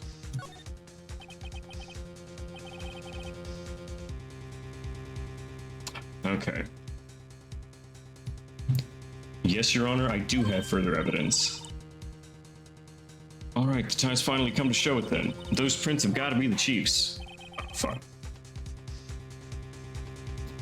This is conclusive evidence. The evidence that actually shows who murdered Marshall. I will show the cloth. It's a piece of leather cloth? Yes, it most likely was cut from the victim's vest near the chest. What's this? And there's a big handprint on it. Surely it must have been left to the cloth by whoever shoved the victim into the sword. What? Whose fingerprints are these? I'm sure Righto has checked, haven't you? Well, whose are they? If Gantz started a fire alarm system would go off and they'd have to leave, giving him a chance to talk to Lana. Yeah, I mean, if he started a fire, he could talk to Lana. They're Miss Skies. Miss Emma Skies. What? Mine? I really did do it. See, I told you it was conclusive. But this was found in your safe. That means it's possible you forged it. I don't know what you're talking about. I don't remember any cloth in my safe. Do you really expect me to believe that? But... Give it up, Mr. Wright. It's over. You shouldn't have presented that. By presenting that evidence, you tied Emma Sky to Neil Marshall's death. No. It appears we have our killer. No. And this is why we say no. Everything hinged on that. In the end, Lana was... Yeah, okay. Guilty. Okay, that's why we saved right before that shit.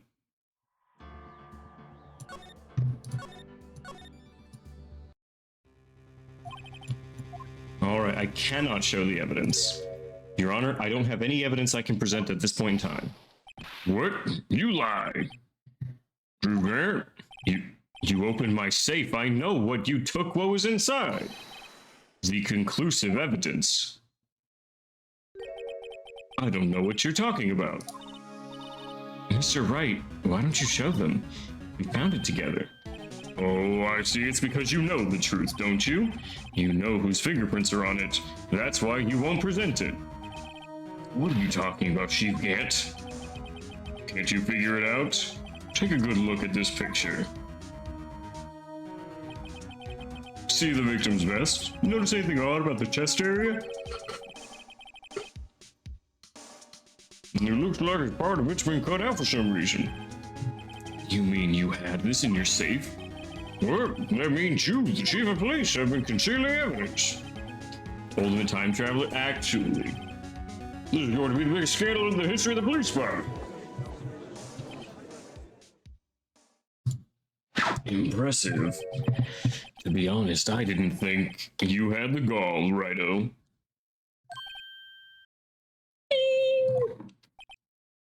Very well. Well, I can't just leave you.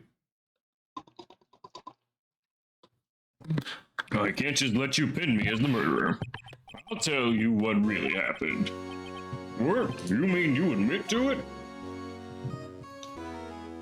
He admits. I was the first person to arrive at the crime scene that day.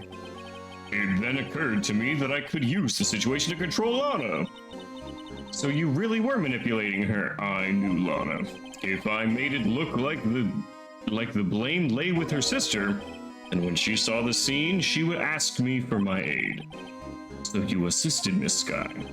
I told her to arrange all the evidence. I had her plant the knife tip in the victim's body and move the body across the room. And I ended up using that evidence to get Joe Dark convicted. When I tampered with the crime scene, I hid 2 pieces of evidence. This was before Lana arrived at the scene, mind you. 2 pieces of evidence? You mean those items in your safe? Why?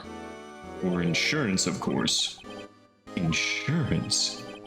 I was sure my plan would work, but it's always best to be prepared for the worst. Thank you, fan.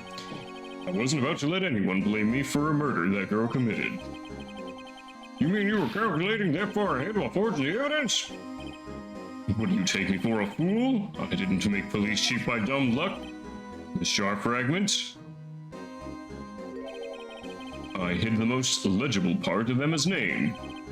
I didn't expect Lana to go and wipe the blood off all the pieces.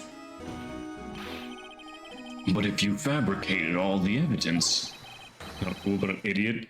What's to say you didn't fabricate the message on this jar too? Oh!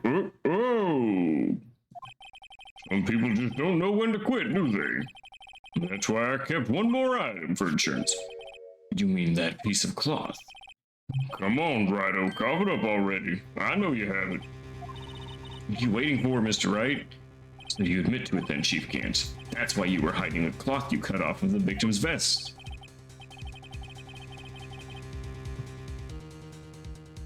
Yes, I admit it.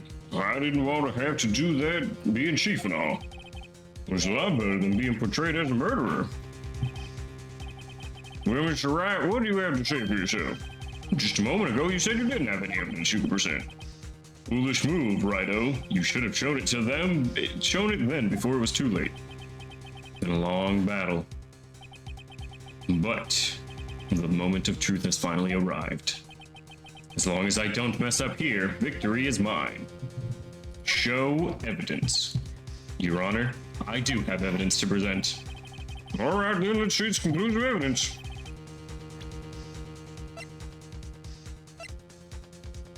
All right, I'll show him the piece of cloth. Let me verify this once more. On the day of the crime, you personally cut out this piece of the victim's vest? Oh yes, at last you finally brought it out into the open. There's a handprint on this piece of cloth. Your Honor, the prosecution requests that be immediately sent to lab for analysis. This handprint on the leather. There must have been a strong impact for it to be left so clearly. You mean? It could not have been forged. It must be authentic, conclusive evidence. Ho ho ho! You're as slow on the uptake as ever, Worthy. What? Think about it. Rido had all this time to present this evidence. Well, yeah, but you were just gonna say it was Emma, and I couldn't let you do that. Yet he's been reluctant to do so. How would that be? You already know? You know whose fingerprints are on that. Mr. Wright, do you really know? Whoever the fingerprints belong to must be the real murderer. Whose fingerprints are they? They're Emma's. I'll tell you. Should be okay now. Everything's proceeding as predicted. The person whom these fingerprints belong to is Emma Skye. I mean, I guess we planted a seed of you could have forged this. Emma Skye? What? They're mine? I'm sorry, Emma. But why? Why didn't you tell me? Oh, we betrayed poor little Emma. Oh ho ho ho. You're really something, Rido. You knew this girl did it all along, and you still tried to pin the murder on me. Oh, it's true. Tragic but true. This girl really did shove Prosecutor Marshall to his death. How could you? You monster! Miss Skye? You knew whose fingerprints those were all along, yet you acted like she really didn't. Miss Skye, it's not over yet. What? I said this trial isn't over yet. But I'm afraid it is over, boy. Not only this trial, but your career. You purposely concealed this conclusive evidence. That, my friend, is a serious offense. I'm looking forward to pressing charges after the defendant is convicted. I'll have your badge, boy. What's the matter? Cat got your tongue?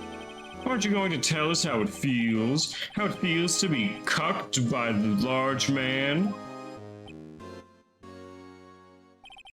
Before I do that, there's just one little thing I have to clear up.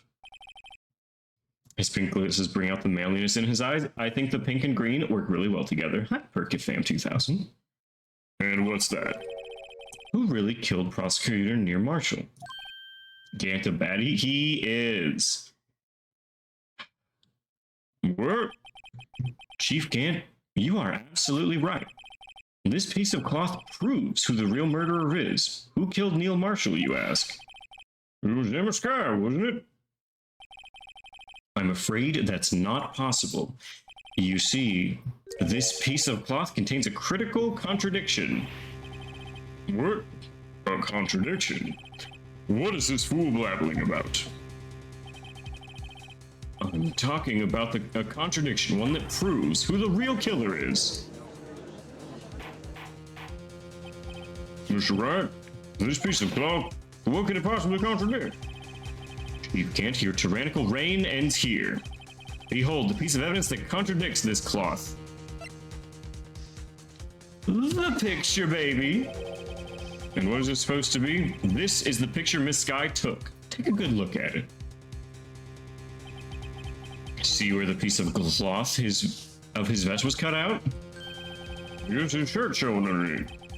Hard to make out with all the blood and such. Exactly my point. His chest is soaked with blood. That's only natural. His lungs, no doubt, were punctured, blood pouring out of his mouth. Oh, the piece of cloth. Clean as a whistle. There's no blood. Ah. Since Emma Skye's fingerprints are on this cloth, there's no doubt she shoved the prosecutor aside. However, Mr. Marshall was not impaled on the sword at that time. No, this is nonsense. Now then, Chief Gant, let me ask you something. Prosecutor Marshall was not impaled when he was shoved. He most likely hit his head on the ground, was knocked out. If so, then tell me, who could it have been? Who could have arrived at the scene before Miss Lana Skye, picked up the unconscious prosecutor, and impaled him on the armor sword? And then make it look like Emma was responsible for the death. The same person proceeded to write her name on the jar with the victim's blood. A jar that they broke on purpose to leave behind a clue. And make Lena believe her sister did it. Remember what you admitted only moments ago? If it were the judge, he would have had a stroke already. You personally cut out the bloodless piece of cloth on the victim's vest. Ironic, isn't it? Through the very act of creating insurance, you proved you were the murderer. No! It's finally all over.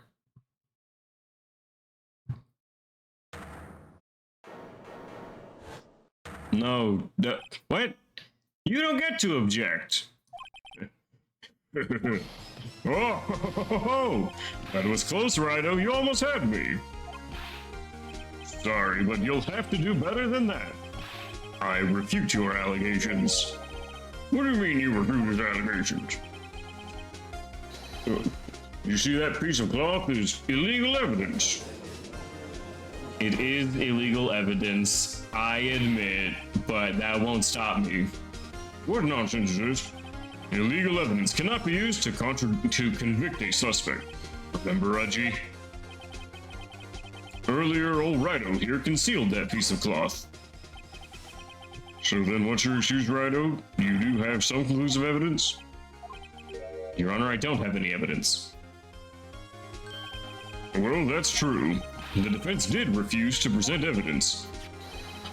At that moment, the piece of cloth ceased to be legal evidence. But that's not fair! Oh. Did you actually think you could best me in court? It looks like the last laugh's on you, son. Mic drop. I'm afraid Mr. Grant's claim is legally correct. Well, Mr. Edgeworth? True. Illegal evidence cannot be used to convince a person. Assuming, of course, that the evidence is indeed illegal. Well, Mr. Wright? Why is his hair flaccid? Because he's like 90% of the way convicted of murder. Seems at last. The time for me to reveal my plan has finally arrived.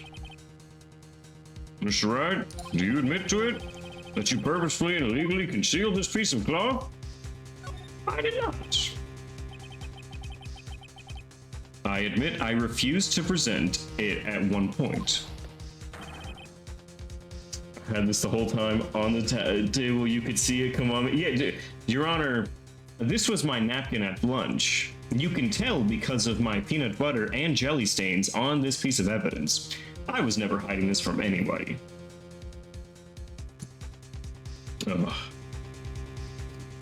So the evidence is illegal. No, it isn't, Mr. Gant. Huh? It's not that I didn't present evidence then. It's that I couldn't. What do you mean you couldn't?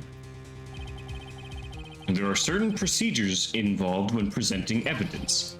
No, Raji, don't listen to his lies. He's nothing but a coward. You can't really believe. There is only one issue left to be resolved. Is this evidence legal or not? Very well, let us settle this once for all. Earlier you refused to present evidence. You can prove your conduct was non-violation of law. Do so now. Evidence? Law? Could it possibly be this evidence law textbook? This is my proof, Your Honor. Evidence law. What's this? I've done my homework too, Chief. Indeed, Emma Sky's fingerprints were on this piece of cloth. However, at that point in time, this was merely a piece of cloth, nothing more. What? You see, it's written right here in this book. The second rule of evidence law. Rule 1. The evidence shall be shown. No evidence shall be shown without the approval of the police department. I found this piece of evidence myself inside your safe. It goes without saying I did not have approval from the police department. Rule 2. Unregistered evidence presented must be relevant to the case on trial. And here's the crux of the matter. You see, at the time, it was impossible for me to prove the relevance between the cloth and the incident. What? What kind of nonsense is this? You want relevancy? Just take one look at this picture and... Shut up, bitch! Sorry, can you recall when was that picture presented? Do they all need to be registered? Yeah, but like not as sex offenders, just in general, they need to be registered. They were shown only a few moments ago. No. He's right. At the beginning of today's trial, that piece of cloth was still meaningless. The person who gave it value as evidence was you, Damon Gant. You yourself confessed to a certain truth. Let me verify this once more. On the day of the crime, you personally cut this from this piece of the victim's vest? Oh, yes. No! It was then that you approved this cloth as conclusive evidence. Yes, you, the chief of police, personally approved this cloth. The only person who could have cut this from the victim's vest is the one who stood before Prosecutor Marshall in his final moments. In other words, the real murderer, and there's only one person who that could be. Damon Gant, the killer, was you.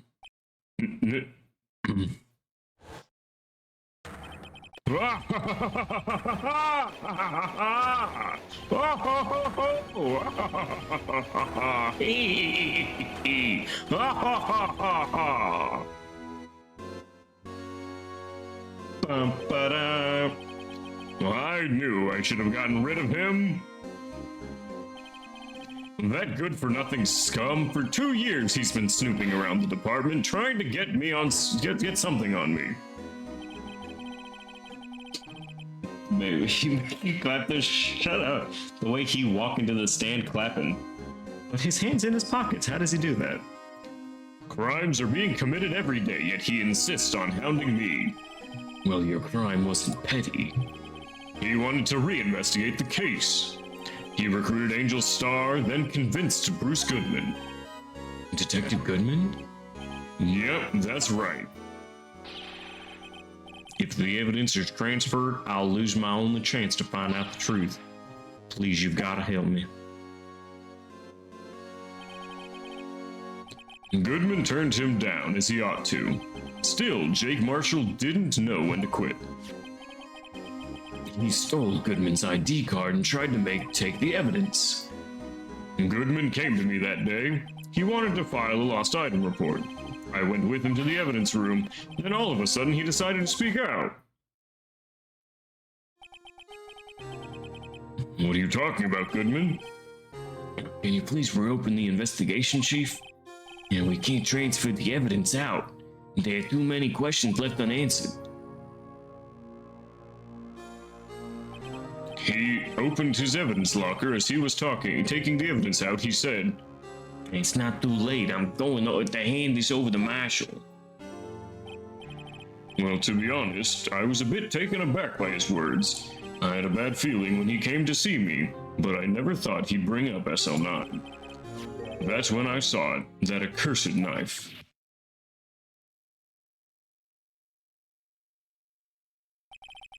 I couldn't just pull it out. Doing so would have only led to more blood, making it near impossible to hide your crime. Even though the blood was just pouring out, I didn't know who might stumble in, so I hurried to wipe it up. I was worrying so much about the floor, I didn't realize my fatal mistake. The bloody handprint on Detective Gumshoe's locker. I used to be known as the crime computer, but everyone has to start somewhere, I guess. I was too nervous. I had no business doing any of it. I couldn't just pull it out. No, you can't. I couldn't just pull it out. Then you put the body in my car. I'm sorry, I couldn't think of any other way to move the body. I broke your trunk, but what's the big deal? You make a lot more than us detectives ever will.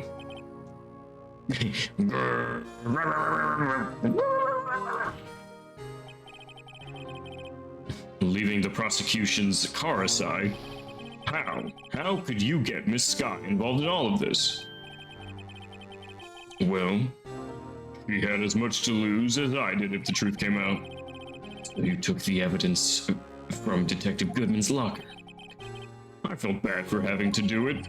I also didn't have time to pick and choose what to take. So, you left the jar fragments and glove. Yeah, it looks like I was better off being an investigator of crimes than a committer.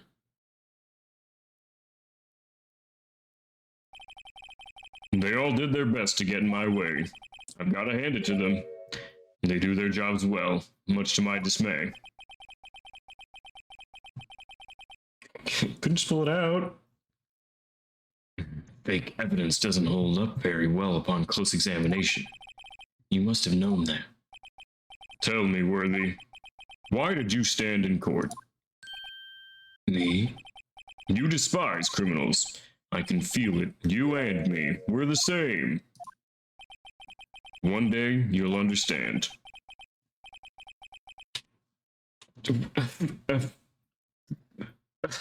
Man, why 44, dog? Why 44? You will. You're just one man. You'll see what it really takes to bring them down once you try to go it alone.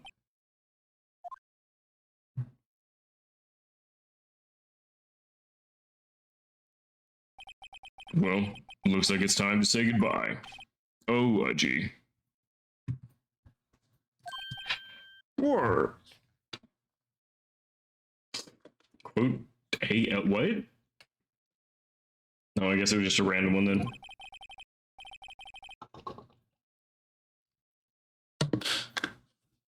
Looks like we'll have to cancel that lunch date. Sorry, old friend. I'm sorry too, damn it. I knew you as you used to be long ago. You were once a fine investigator and an example to others on the force. I'm sorry to learn that you are no longer that person. He was fucking the judge? He was friends with the judge. People can be friends and not fucking. Not me, I'm fucking all of my friends, but some people can. Those days are gone for now, Wutchy. Thanks for all the memories, though. Don't worry, you'll be fine. Now you have Righto here. And Worthy. With these two around, you can't go wrong. In fact, I can hear them already. The melodious sounds of a new beginning. He was having a lunch date? Yeah. If you go to lunch with someone, are you fucking them? Man, you should probably be considering that when making lunch date plans. There are two things I want to understand. Yes? First, your sister never hurt anyone. Second, Damon Gant betrayed you from the beginning. You see, Miss Sky? You no longer have any reason to keep silent. You're right. When this trial's over, I'll tell everything. In my new tell-all book, The Sky, what does it hold? All I've done these past 2 years from the time I had Gant help me forge evidence until today. So, it seems all the questions raised in this trial have been answered. I'm sorry, Miss Sky, I couldn't get you out of all your trouble. My, what high standards you have for a rookie. I can see why Mia thought so highly of you.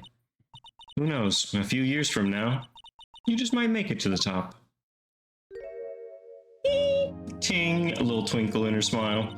I owe you my thanks, Mr. Wright. Miss Sky.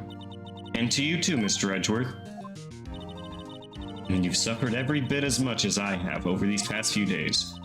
Believe me, I know how much of an ordeal it's been for you. It was nothing.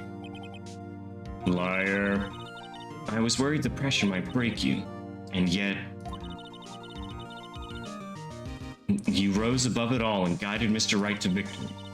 You've done well, Mr. Edgeworth. Stop it. I only did my job.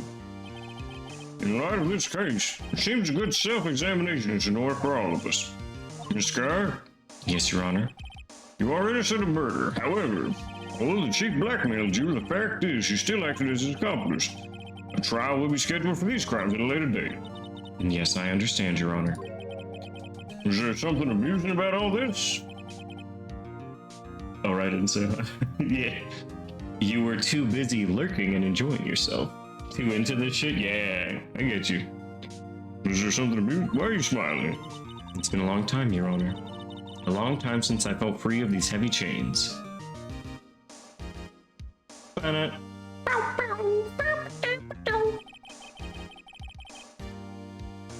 Well, this trial's gone on far too long already.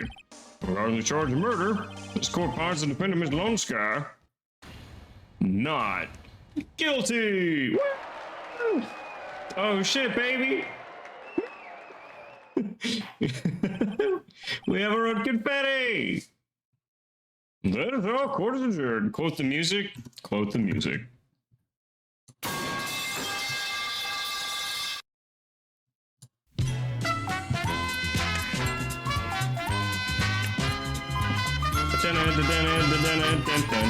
Alright, enough of that.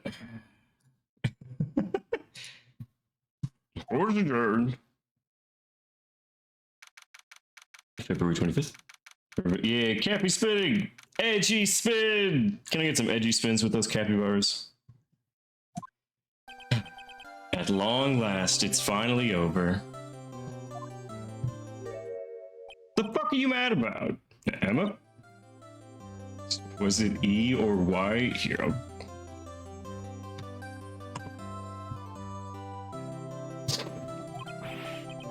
Why the long face? I'm sorry your sister didn't get completely off the hook. But at least she wasn't convicted for a murder she didn't commit. No, that's not it. Just now, after the trial ended, she fucking punched me. She's like, don't get me out of jail next time, I wanted to go.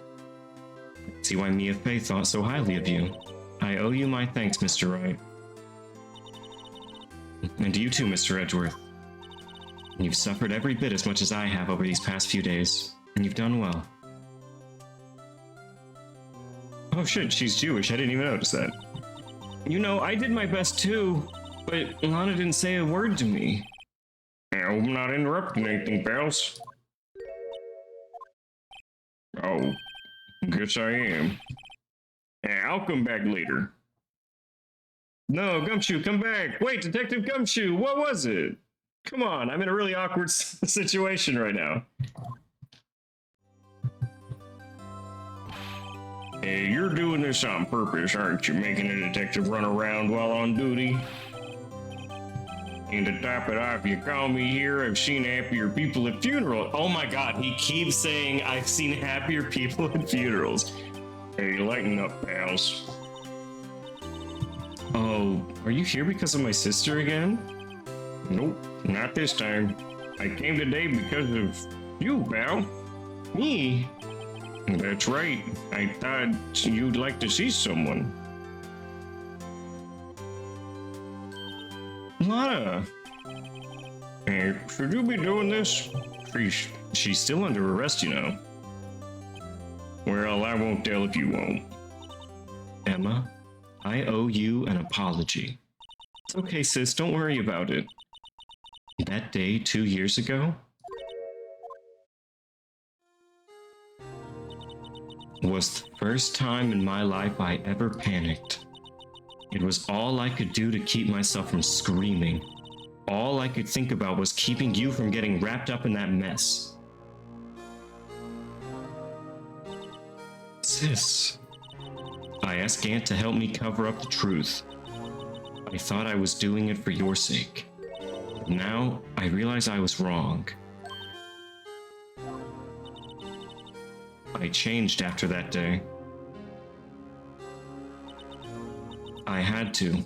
It was the only way I could make it through the past 2 years.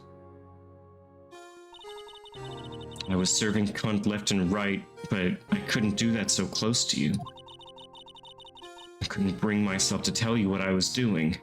Slay queening every Saturday night. I was scared of what you'd look at, scared that you'd look at me with those eyes. I was scared of how you'd react if you knew. But sis, you're only doing it for me. No. Huh? I turned my back on you that day. In hiding what I believed to be the truth, I was deceiving you. Sis, I'm such a fool. It took me all this time to realize it.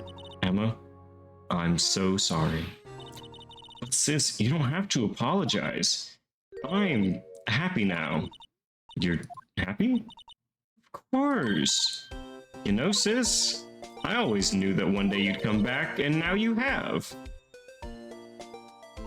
Oh, Emma. Emma.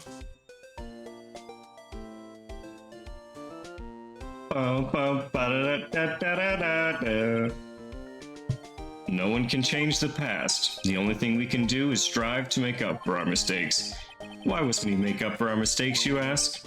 Because in doing so, we can find the way back to our rightful path. And it's from there that we can move on toward a brighter future. At least, that's what I felt watching the two sisters make up.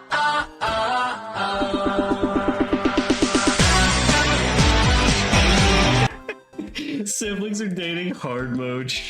How much queen? Mr. Wright, Mr. Gumshoe? Me? Thank you both for all you've done. I'm sure we'll meet again someday. Isn't that right, Edgeworth? Edgeworth? Stop hiding and come over here. Coming out from behind the small tree. Where was he hiding? I just came to say, congratulations. Thank you. Thank you, Mr. Edgeworth. Right, well, I'll be going now. Yeah! Mr. Edgeworth. Yeah! Yeah, he's just shy. I hope you don't blame yourself for what happened. We were the ones who acted corruptly, not you. It's too late for me. He's injured, yeah. He's just a little scared. No matter what anyone may say, I realized today that I can't correct my mistakes. Mr. Edgeworth, not only that, but I don't even trust myself anymore. Chief Gant was right. You despise criminals, I can feel it. You and me were the same. One day, you'll understand. Oh, believe me, you will. You're just one man. You'll see what it really takes to bring them down, once you try to go it alone.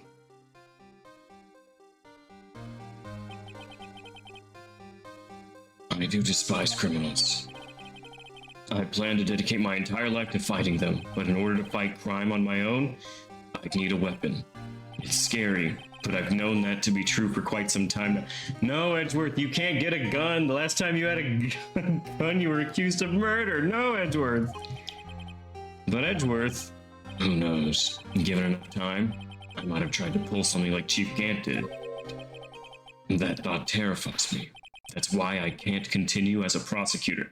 What? Edgeworth, don't you understand? Damon Gant and your mentor, Manfred von Karma, were both the best of the best when it came to fighting crime. But they both made the same mistake. You said in order to fight crime, you'd need a weapon. That may be true, but think back to today's trial. You weren't alone. You were working together with Mr. Wright. And because of that partnership, you were able to present evidence that otherwise would have gone undiscovered. Isn't that right, Mr. Wright? Yeah? This is a pop quiz. What the fuck am I supposed to answer that question with? Yeah, I guess he's right. And gain is one, true.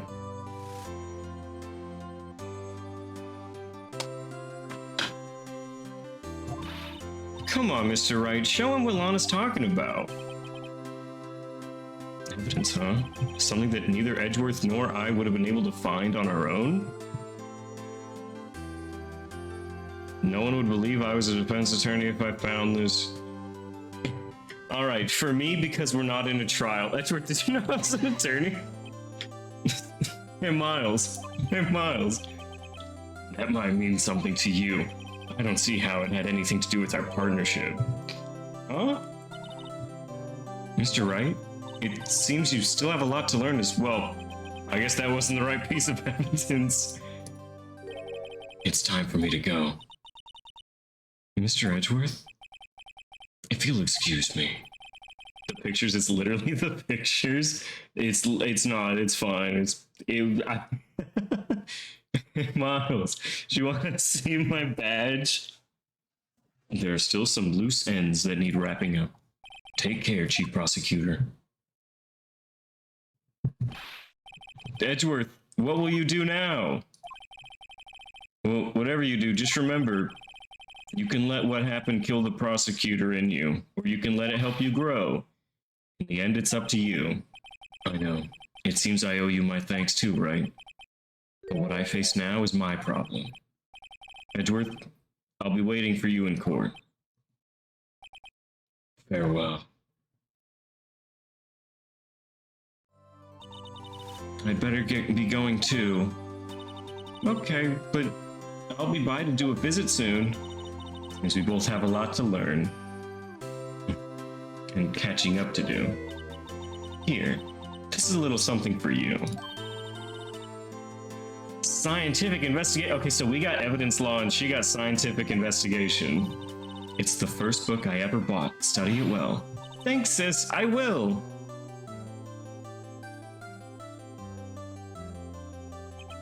And so, another case came to a close. As for the sisters, I have faith. A faith that their lives have only just begun.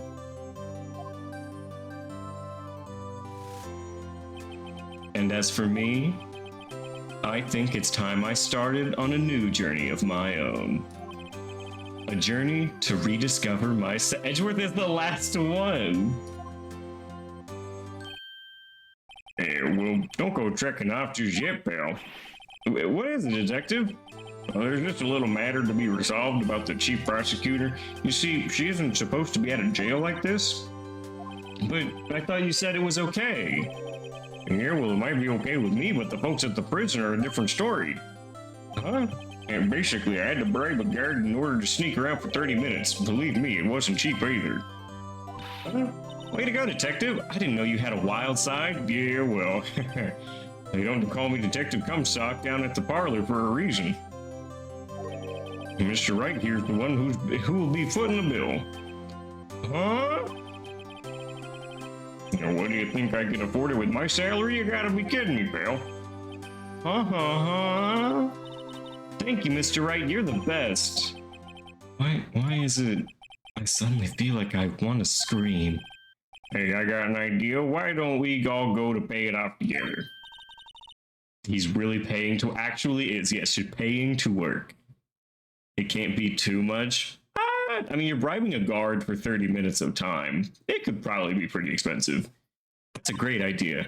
Come on, guys. Let's go. What? Why are we objecting?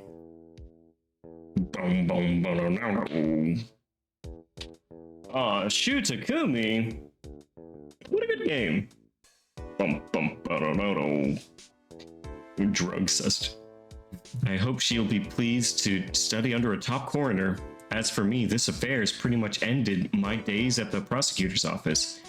Still, I'll manage to find my way back to the field somehow. Then I'll be able to investigate crimes together with Emma.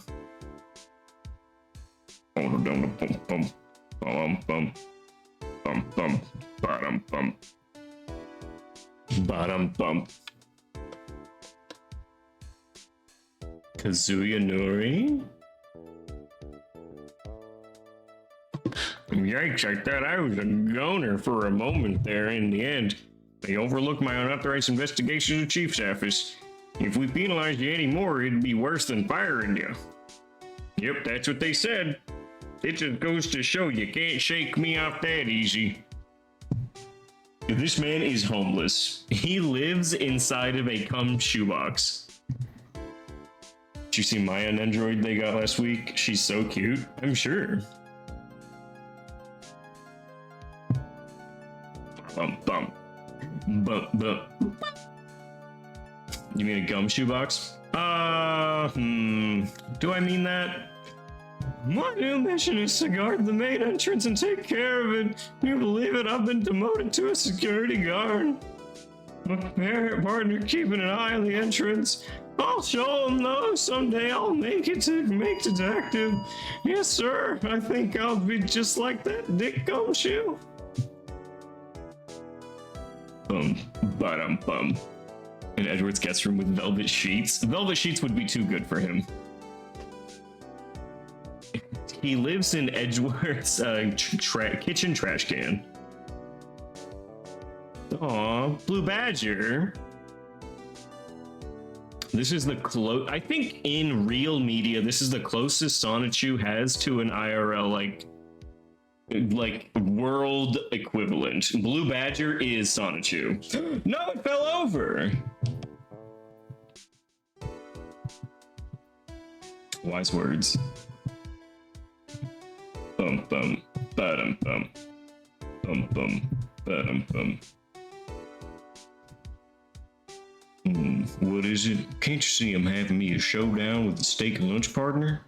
Miss Star managed to sneak this in to me. She's seeing one of them guards. Cowboy, it looks like you did it. You even gave Bambina back her smile. Can you be sure Billy and the gang get their water? What?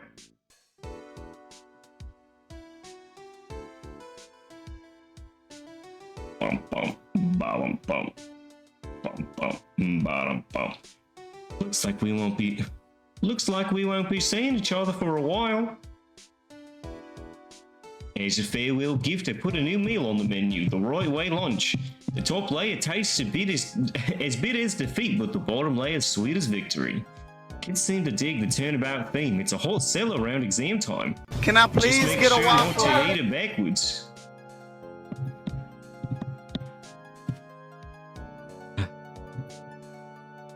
Bum bum. Ben Judd. Thanks, Ben. And Brandon Gay and Kaori Funakoshi. I'll never forget that young defense lawyer said after the trial. Let's see, what was his name again? Mr. Left? Mr. Wrong? Anyway, he said he's been doing something or other for many years. But anyway, I've got another trial to get to. I better be... Oh no, I forgot my gavel. I'm sorry, gotta go.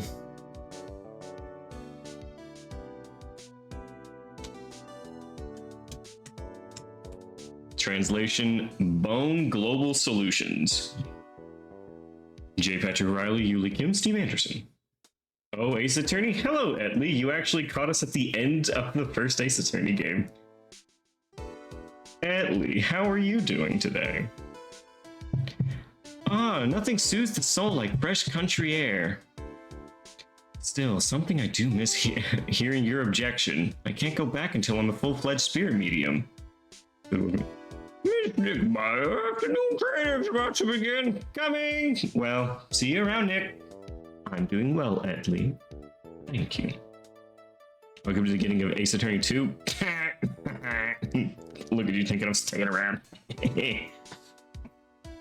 Keiji Kubori. Hiro Masui? Well, of course, she doesn't get any more trouble. Fucking, it's the only way we're gonna get anywhere. You know what? Let's just keep you out of these games. You're just gonna get arrested. Mr. Edward? Oh, Mr. Edgeworth, I brought you your tea. What's going on?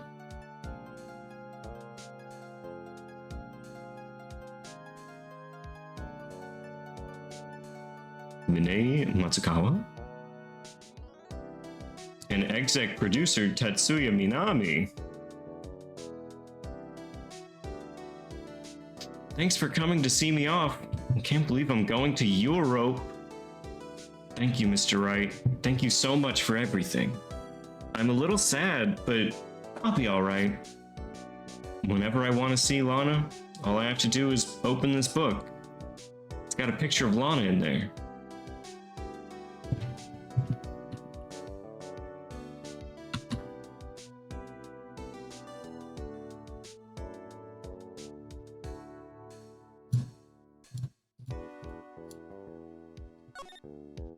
It's a duck? No, got a picture of Lana. Why duck at girl?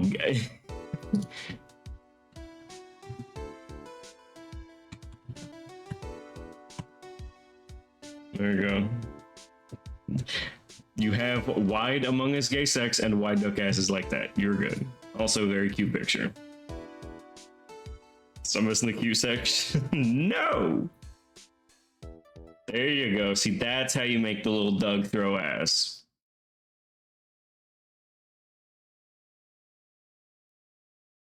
White Among Us gay sex is one of my favorites. All right. Oh, what the fuck is that? Do go on. That's such a seductive pose. I'm good. No, thank you. No, thanks. All right, that is the end of Ace Attorney number 1, ladies and gentlemen. It's a Trico? I know it's Trico.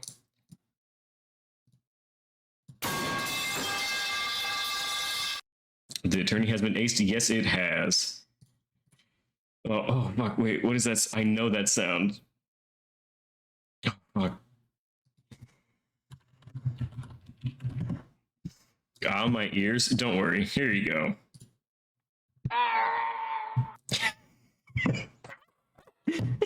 I will always love Lego Yoda. All right, ladies and gentlemen, I appreciate you all hanging out for me this evening. Now, do not forget, this coming weekend, I will probably not be time for Fortnite story mode. Absolutely not.